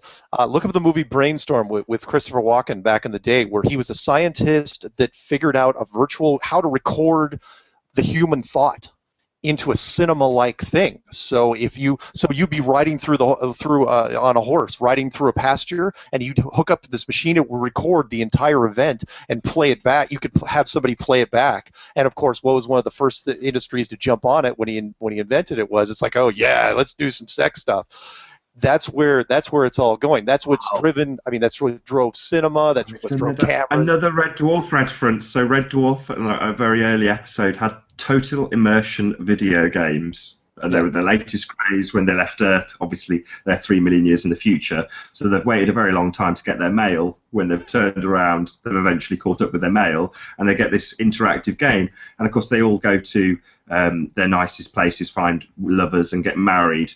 But the problem is that the hologram character suddenly starts fantasizing all the bad things, and the next thing you know, all of the characters are neck deep in sand, covered in jam, about to be eaten by ants. Yeah. It's definitely a drawback to. I mean, on one hand, I mean, look, we, especially in the United States, I can't speak for other countries. The technology is driven by money, and the money usually comes from the seedy side, the baser instincts. And that's what we've been chasing for a while now. All the major corporations, whether or not they say it, they're never going to do a press release on it. Oh yeah, we're researching virtual sex. Nobody's going to want to run that story because even though the story would pique some interest, there are a lot of people that have stock in those companies aren't going to want that to happen. But that's what they're all gunning for. They all want. I guarantee the very first of course, the first virtual reality thing will be some floaty, ethereal thing, but that's just what you show the press. And the thing that you buy in the back room, the thing they're really going to be selling 1 million of, or 1 billion of, that's going to be the dirty stuff. So, you know what I'm thinking? Porn will be what everyone buys. Oh, what did you say, Nathan? The what? I just said the porn will be what sells. It's sex. It's always death and sex. Yeah. So, do you know true.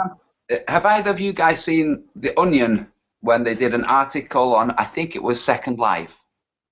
Oh, right, Second Life. I completely forgot about that until just now. Yeah, so have you seen The Onion? The Onion, the mock news. Always. So they're explaining that there's an update to Second Life where you can play a character and you can make your avatar look just like you if you want, and you're playing a character who's playing a character on Second Life. And it says, look, when I move my hand here, this character who on the screen is sat in front of a screen, he moves his hand there too. So this rendering of a game, which is rendering a game itself, this is like, if this was a simulation, if this really was a simulation, then all the further simulations that go on, total immersive, sense bod, so scuba suits with all sensors, brain, the whole virtual reality, that would be exactly the equivalent to a game rendering a game rendering a game, and it could get to the point where, you've, surrogates, but instead of walking around being all heroic and cool, you're a surrogate whose game it is to program games, and nice.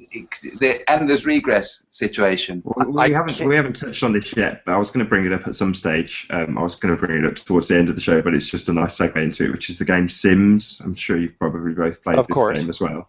Yeah. So Sims is, again, quite a terrifying notion when you explore the idea of simulation theory, because we could very literally be those Sims. Well, have you seen the advertisements? The little still shots. It's like, create your perfect family. And there's a husband and a wife and a couple kids and a dog and a kitchen. I was going, but I mean, they're advertising it like, like this could be your escape. This is your life. By the way, Antonio, Second Life, I completely forgot. I knew people that had played it, but I never really got into it because, look, if I was going to get into porn, I'd just get into porn. Yeah. Sims is just an excuse to have a mixed video games with porn. It's not like a 3D render, but yeah, there's a lot of people that play that game and they use it as an outlet, like a social context. It's like, you meet up with people and you're kind of chatting and there's hot images going around you and that's kind of exciting. But yeah, that's the darker side to video games, which you don't see news people really running with. They'll run stories on all the squeaky clean stuff. Like AOL was very squeaky clean. It was considered family friendly, which it was until it got past midnight, and you fed them like gremlins, and then it turned. Well, this is something that I really wanted to discuss, and I didn't think it would get discussed on this show, but I'm glad it has. Which is that the impression the media gave of AOL was, especially with instant messenger, was that it was completely unlike email. It wasn't tracked. There was no record of the instant message. You sent a message to somebody and then it was gone. And then you had things like To Catch a Predator demonstrating that they very much were being monitored and tracked and people were being locked up the horrible things that they did.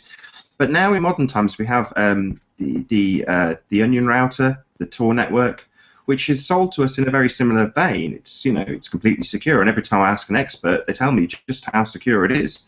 And it just reminds me of what we were kind of spun with AOL. It's anonymous, no one can know who you are, and then later in life that you find out, I'm sure you know now how easy it is to track somebody who's got an IP address. Yeah, very, very easy. By the way, I want a quick side note on that movie, that old movie, Brainstorm. Yes, I'm old when I say things like this. 1983. One of the darker sides to that was, again, it kind of had a stupid ending, but kind of. But it also delved in, sex was the first thing they delved into, but was the second group that got involved was the government.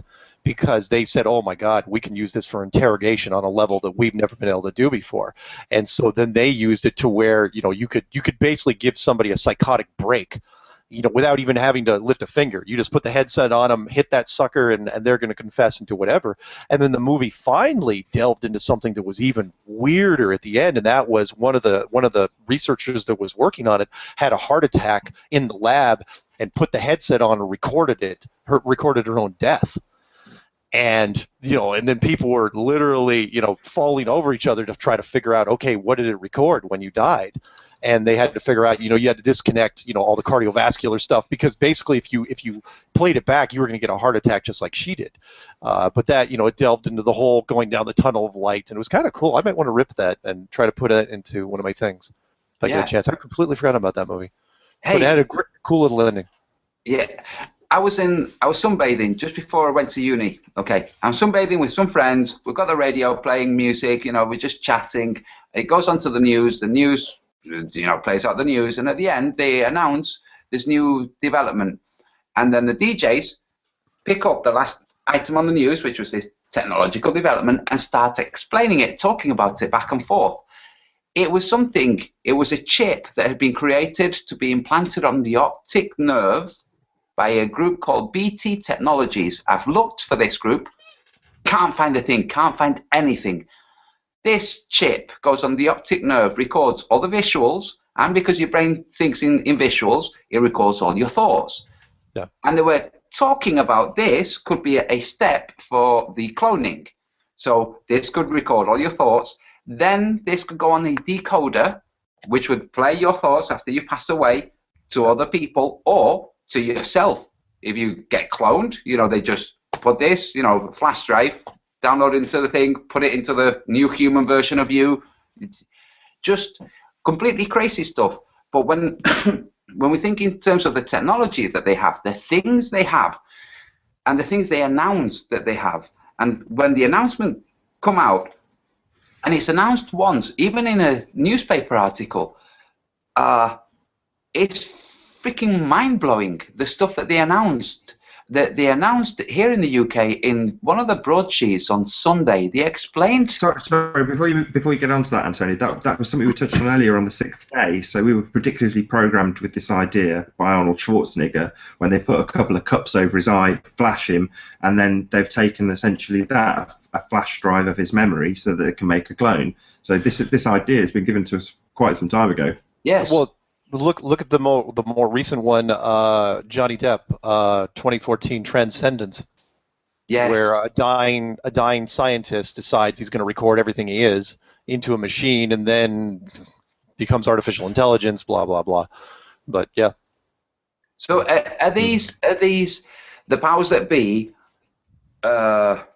laying down the groundwork for the discussions by Neil deGrasse Tyson and these people for humans to endorse, basically accept this, which could be valid. Maybe. Very difficult to disprove, that's for sure.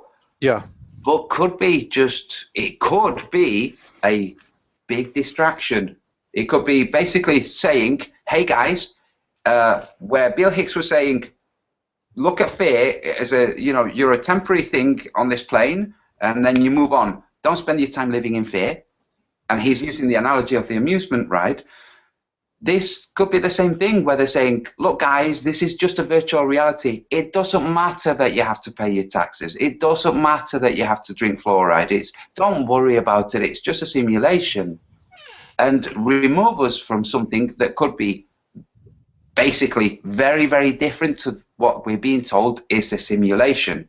If it turns out this is not a simulation, this is a training ground for the soul, and it's a physical, real, true, organic thing which can be represented by the observer. So, you know, with the double slit experiment. So one of the things that they looked at was, is what's causing the waveform to become a particle the fact that there's an observer, where the observer's act of observing engages with some mechanisms that molds the wave into a particle that collapses the particle. Is this something that's going on? The simulation theory can accommodate this. In hindsight, they didn't do it, you know, projecting ahead and saying, this could happen. But it's in hindsight that it could be this. So when we look at things in hindsight and we say, it's this, it's exactly the same as when people say it's the work of the Archangel Gabriel, you know, or it's pretty much the same thing. But if we boil it down to we're organic beings and our actions and the repercussions of our actions can be much more significant than we can understand right now, that we're here voluntarily, like you said. So we chose to be here. We were given the option. This isn't a life sentence. You know, you've done bad in the afterlife at some point. You've done something bad, and now you get punished by having to be a human. You know, it's a different situation going on. If we get distracted into considering things that are basically a distraction, that don't actually mold our life in terms of the benefit that we derive from it, other than, well, the only impact that it can actually have is to alienate, to separate us from the actual enjoyment of life, where your neighbors are not non-player characters, they are human beings, and all the other characters are player characters. They're all human beings. I think that's the best way. This is Pascal's wager. You know, I'm going to bet that there is a creator. So I think that one way of looking at this is, okay, if it's a simulation, let's assume that everybody else is also playing the same simulation, because we've already arrived at the conclusion there's no way of demonstrating that somebody is a non-player character or that we ourselves are not non-player characters. There's no way. There's no way to determine that. So we might as well assume that it isn't a simulation and look at what things we can do. Because if we look at the simulation and it turns out that the double slit experiment was trying to show us something to do with the nature of the energetic forces that we're part of. We know that at a fundamental level, we're a combination of energies, and if we can't expand it along that avenue, because we're looking at simulation and technology and how things can be modulated to give impressions of things rather than actually mold things, then we've lost a big thing in life. We've lost an opportunity. Maybe I know you've both mentioned it on several occasions now. On one of the mechanics of the fourth wall, we talked about the observer effect experiment, and you've tied this now to the to the double slit experiment. Can one of you give a nice explanation to what that is? I know it's complicated, but I think it's worthy of at least a bit more of an explanation. The double slit experiment. Right. Okay. Yes. Yes. A double slit experiment says, geez, I don't want to butcher this because there's going to be guys out there, you know, nerds especially, it's going to go, no, you totally missed stuff. Matter. So I handed it over to you. Matter is either they've said that matter is either a particle or a wave, and they say it can be both. We'll get into the we get into the Schrodinger's cat thing. Nah. Okay, so what they determined. Why not? The Schrodinger's cat thing. When you look, you have a I don't like the dead cat argument though, and that is, we'll just say there's an apple in a room. Otherwise, you're killing a cat. That'd be mean. So let's say there's an apple in the room, but the door is shut. Simultaneously, the apple is there and not there. Meaning, until you open the door, how do you know it's really there? It's the tree falling in the forest argument. If the tree falls in the forest and no one's there to hear it, does it make a sound? No, because you're not there to hear it. meaning you're the only one to determine if something's actually exists because you're the only one watching it. So what they determined was, in this experiment, they were firing protons or electrons? Protons through these slits. And while they were watching it, and while they're firing them through these slits, they produces a certain scatter pattern on the back wall. If you're watching it, it's kind of weird. It's like a sci-fi movie when you hear the experiment, because if you're watching it, it acts exactly like you predict. But if you turn your back and you're not watching it, it acts different. It acts like a wave, like the particles. Like the protons aren't going through the slits like they should be. So it's like, okay, you set up a camera, so you don't have to watch it, right? You don't have to watch it live. And when the camera's on it, technically that counts as an observer. So it's like, I hate to say this, but it's like there's a sentient power that knows whether you're watching it or not. You can't just say that the protons are sentient, because that sounds silly, right? Well, so does flat Earth.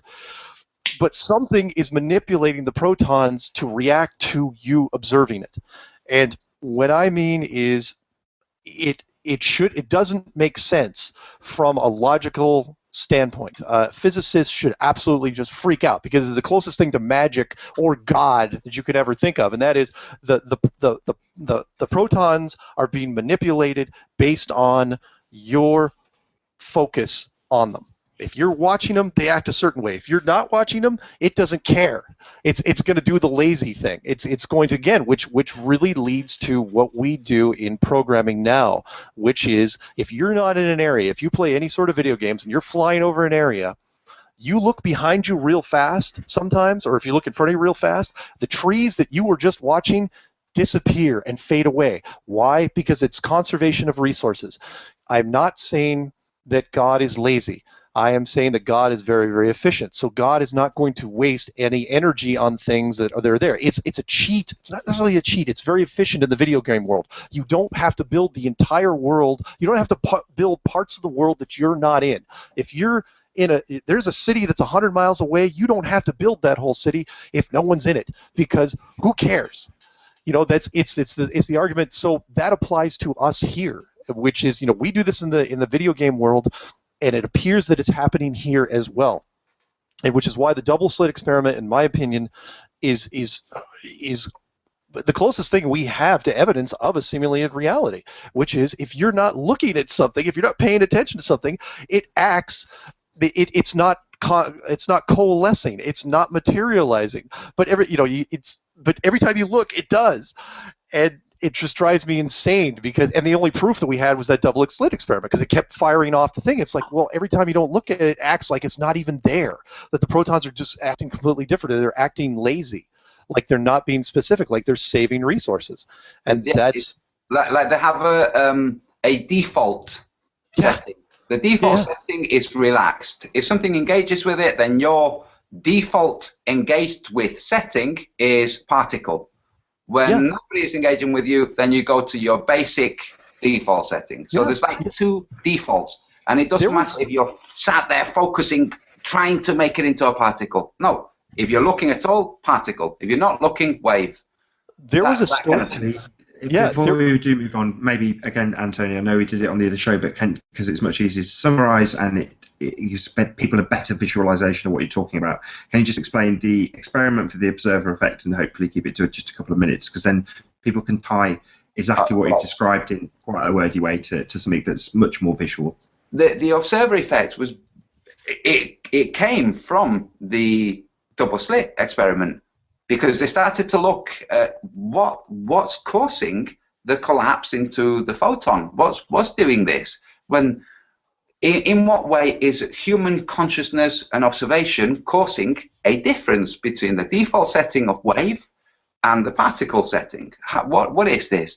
And because in the UK we have a lot of engineering, weapons industry is the biggest export in the UK, so very specific engineering is crucial in lots of things around the world. So there are people that have an impact, have an effect on machinery. That, in sailing, in sailing, there are jinxers. There are people that you don't want to sail with, because always something happens when that person's on a ship. And it's the same, I'm sure, Mark, that you've experienced the same thing. There will be people that you've worked with on whom computers crash. It's like that guy's computer has crashed 12 times, and that guy has worked on different computers, and the computers crash. I know a guy on whom this happens continuously. His computer is continuously. My wife, Paula has this happen to her. So yes. Paula, when she has interactions with electronics, they break. Yes. So the observer experiments that were set up were an engineering university. What they did was they set up a whole series of experiments, scattered them around the university, and didn't announce that these experiments were there. They were created by the engineering department, so they were perfectly calibrated, and there were a variety of them. There were pegs on a board and ball bearings that would fall when the door shut. There would be a room, a glass panel, and these beads, these ball bearings. And the door would just simply have a note saying enter. That's it. And students absentmindedly would just walk past and enter. Either they took a wrong turn or whatever. So they'd enter, the door would close, and these pins would fall. And they ran the thing with nobody watching, and then looked at where the pins had fallen, and they were always kind of randomly chaotic. And when people were looking, they were falling in an order. They would fall towards the center, making this kind of pattern, or towards the outsides. So they had the pins, they had a column of water, a jet of water that was spraying at the constant pressure all the time, and it looks like a column of glass. But when somebody went in and looked, now these are students who've walked into a room, they're thinking, oh, what the heck is this? They see something and it's being recorded. And the column of water, as they're looking, thinking, what the heck is this? The column of water starts behaving, starts leaning one way or spurting higher. There were a variety.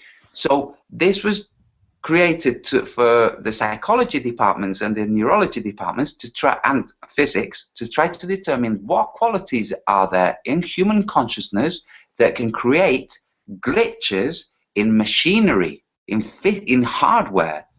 What is it about humans and consciousness that can cause this? They haven't arrived at the conclusion. The Noetics Institute is still studying it. And when we're talking about the double slit experiment, Mark, where I think the story goes along the lines of the device they were using to shoot the particles took a while to warm up. The guys that are shooting the particles go for lunch, and instead of switching it off and going for lunch and then having to wait whilst it warms up, they leave it running. They go back, they come back. Yeah. So they go for lunch, come back, and it's been displaying a different arrangement because there was nobody there watching. This, the effect that came from the consciousness and the observer to the particles, the Noetics Institute, the HeartMath Institute, various universities have determined that this effect has a feedback, and the feedback happens before. So you have people saying, okay, they're wired up, you're going to look at a series of images, and you're going to press a button to say pleasant or not pleasant.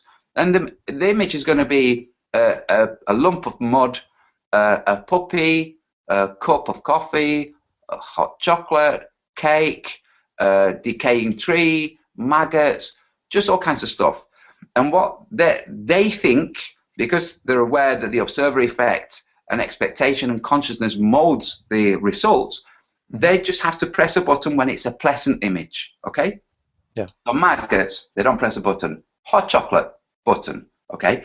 But what they're actually monitoring is the response in the brain, which is registering unpleasant image just before the maggots are shown, pleasant image just before the hot chocolate is shown.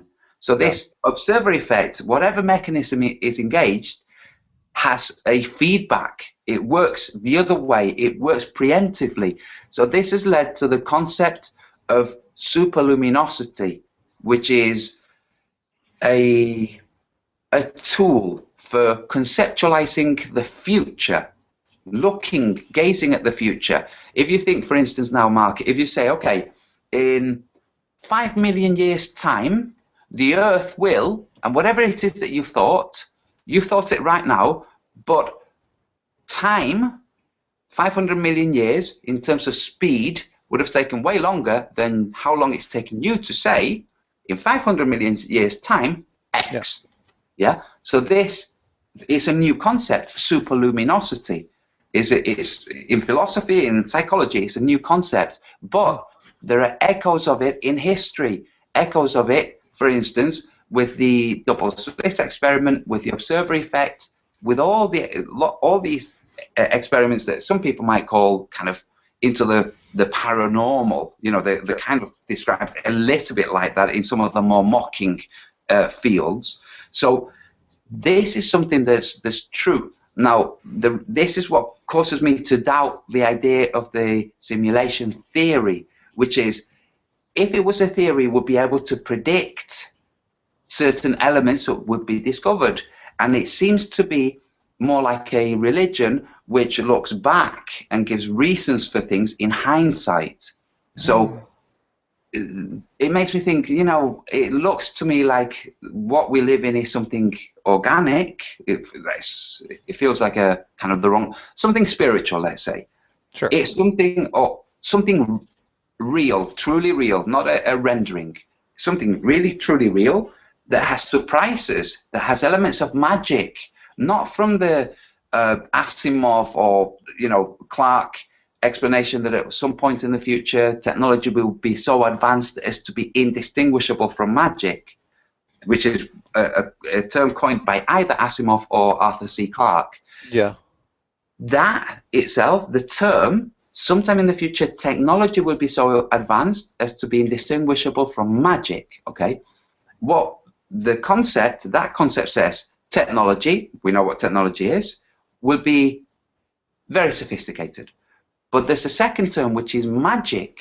It's saying there is technology and it functions in a way that at some point will be indistinguishable from the thing that we now call magic, which at some point we might call something else once we get a deeper understanding. Like sure. With telepathy, you have telepathy and then you have psychometry. You have psychometry, which is different. It's picking up on microsignals, on all kinds of things that aren't actually telepathy.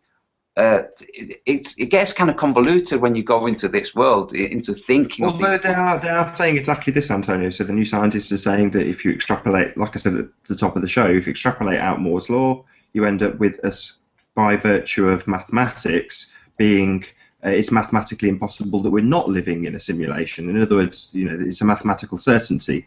And I've said this time before that they've recently said the same thing about aliens. They become a mathematical certainty in the heliocentric model. Yes. And yeah, but the thing with the mathematical certainty, so this is important. There's a guy out there called Flat Earth Maths. Yes. And what he's doing is he's showing how there are elements to mathematics which, when you look closely, are false and not true. So what he's doing is he's using AutoCAD and describing circles, describing shapes, and then looking at the longhand way of doing it. With the longhand, you have a true square, for instance, of certain proportions.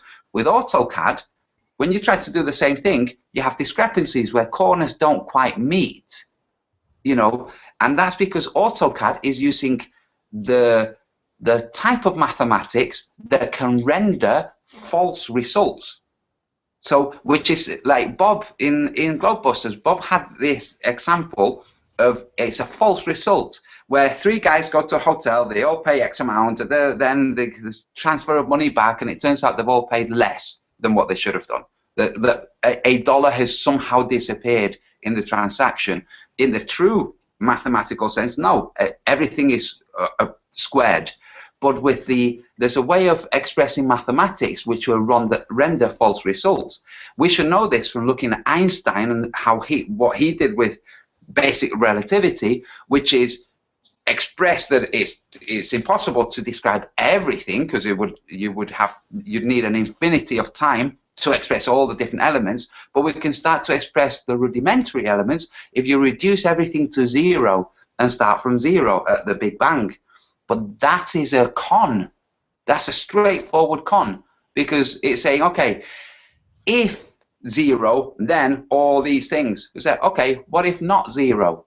If not zero, then all of these things are just your invention, basically, because zero isn't possible, you know? And it's just a sleight of hand that he did. So with mathematical conclusions, mathematically certain that we're in a simulation theory, mathematically certain that there are other habitable planets out there in space. All these things, mathematically certain, it's like, no, that's just bullshit. You're using maths to render a result, which is bullshit. And the same with John Nash, with his working out a theory to demonstrate that all humans will backstab all other humans. You know, governing dynamics. Yeah. It's like, dude, you've set something up to give the result that you've looked for because you're a paranoid schizophrenic. If the guy was a saint, he would have looked at how altruistic humans are, would have set up an experiment that would have proven that all humans have altruistic qualities to them. It's just in your bent of mind, you know. And with simulation theory, there will be people out there who believe simulation theory and have a really great life and do some really great things. And then there will be the Columbine shooters who will look at simulation theory and do really messed up things. You can't blame it on the belief with the theory. It's basically the intent of the human being. And this is why I say I think it's just better to bet that there are repercussions to what you do than to bet that there aren't. Well, maybe we've gone too far the other way now. I can see Mark slumping in his chair. Maybe we've gone too far towards the negativity that it's definitely not a simulation. Mark, maybe you can. We're coming up on 2 hours now. Maybe you can round out the show with something a bit more positive. No. It could be a simulation, but it's one of those. I mean, if I was the authority and I wanted to create a massive distraction, again, remember what I said when it came down to, because people have asked me, it's, okay, the flat Earth thing, everyone's kind of getting a hold of this thing. What could be the setup? What could flat Earth be the setup for? And I think it could only be one of three things. One would be the giant spaceship, showing up, the golden spaceship landing somewhere, in London, and coming out and saying, sign a few pictures, autographs, that whole thing. The other one would be some sort of staged Nibiru event. God help us if they try to drag that old pony back into this thing. It should have been, that thing was, I was all over that in 2012. That's 4 years ago. And the third thing, though, the last thing would be some sort of simulated reality, not con, whatever you want to say. It's probably the most dangerous of the three because the flat Earth enclosed world puts us all in the same boat. And I really do think soldiers would put down their guns and kind of walk away because everyone would be like, okay, what do we do now? Nibiru would cause a whole bunch of chaos, at least for a while. You could turn that into a high drama. It's like, is there something, anyone can save us from Nibiru? And then you bring in the golden spaceship again, and that starts over. But the virtual reality, that's a rough one because, again, there would be people out there, a lot of people, men particularly, real screwed up men, who would use it to their advantage and say, you know what, I got nothing to lose. Maybe they've led bad lives. Maybe they're just angry. I mean, think about. I'll not to downplay the ending of this, but I mean, think about all the disgruntled office workers. I mean, we have office shootings now, right? And things are pretty real, apparently. Imagine if it became unreal. How many white collar people would walk up? It's like, you know what? I'm going to go home, get an assault rifle. I'm going to shoot up this place, and multiply that by I don't know, a lot of people. So it's definitely the most dangerous in my opinion. But I think it might be their fail-safe. You could try to convince people that was going to happen. I mean, but I don't think. I try to go after the glass half full. I'm still going to say that they're going to try to turn this into. If you want a new world order, yeah, you might have to wipe out a whole bunch of people, but it'd be better if you could not. So I'm hoping that they can turn it into something. I still think there's a chance for a golden age. I do. And I don't want to do. I know people like their conspiracies dark and brooding, like their Batman movies. But with Heath Ledger, that's what you want to go with. You don't want to go all George Clooney, shiny and blue. But I do think there's a chance here to turn it into something good. So virtual reality, it's possible. Do I think, I think it's another layer to this. Do I think we're going to be exposed to us right away? No, I don't think so, because that's really the game over type thing. There's too many people. I mean, people can, you've seen what was happening to people's heads with flat Earth and closed world. I mean, people, it's blowing their minds. I mean, I'm getting messages all day long. People are just freaking out just about that. I mean, I'm getting people that are crying, people that are screaming and yelling. If you told them that it wasn't real, yeah, it changes. I don't think I think it's too much that they can digest in one sitting. So. There's also a possibility. So we've got the world of science and physics, and we have the world of religion, which talks about more ineffable things, the spirit, the soul, where is it, what is it, all that kind of stuff. It could be a way of trying to blend the two, because it's impossible to think of the simulation theory without thinking of the characters that are playing. So what are those characters? Those characters are consciousnesses. Where are those characters?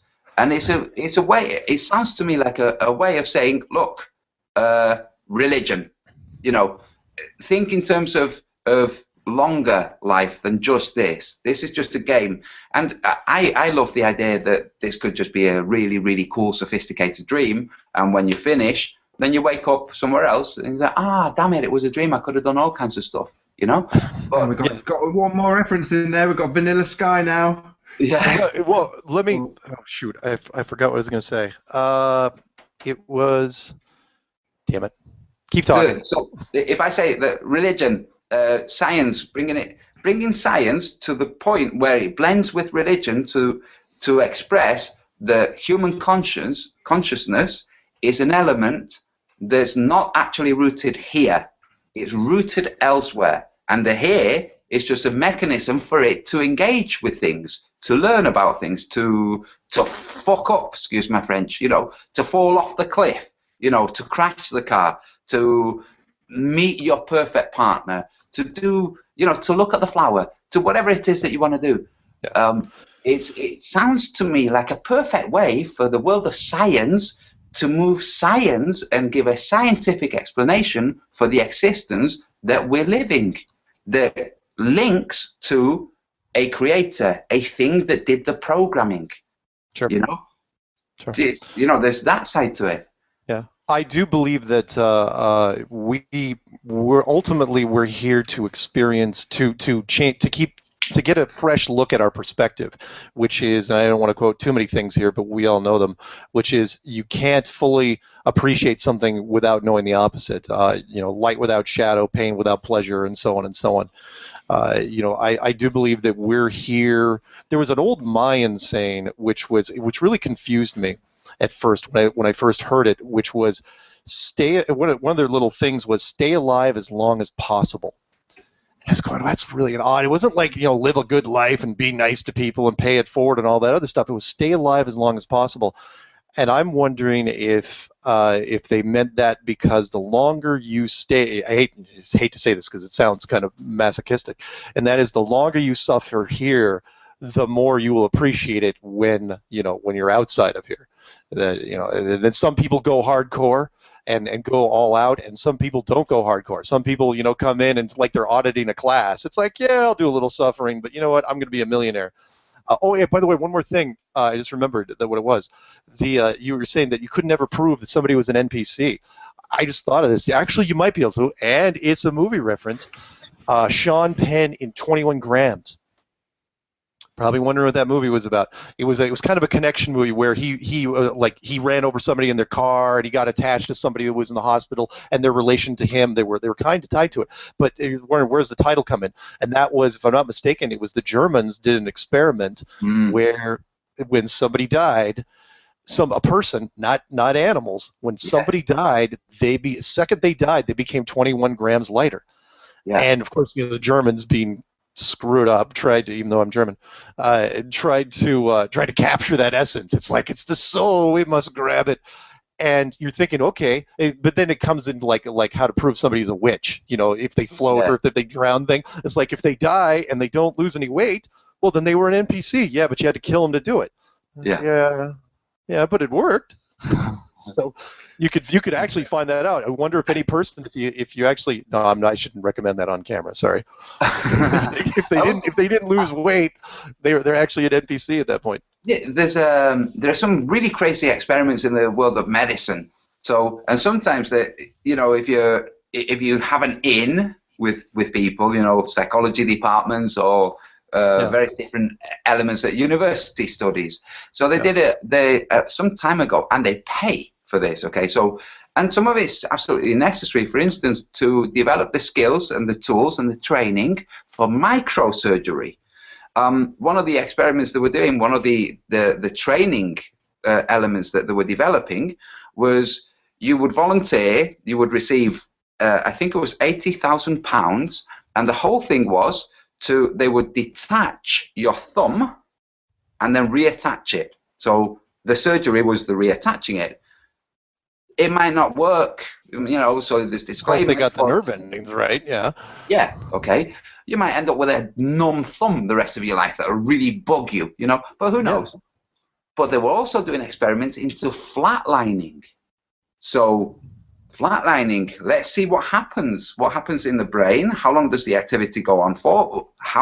Can we bring them all back? What tales do they tell? Yeah. I'm wondering whether at some point, somewhere, there are experiments going on when people are at the end. And I don't doubt.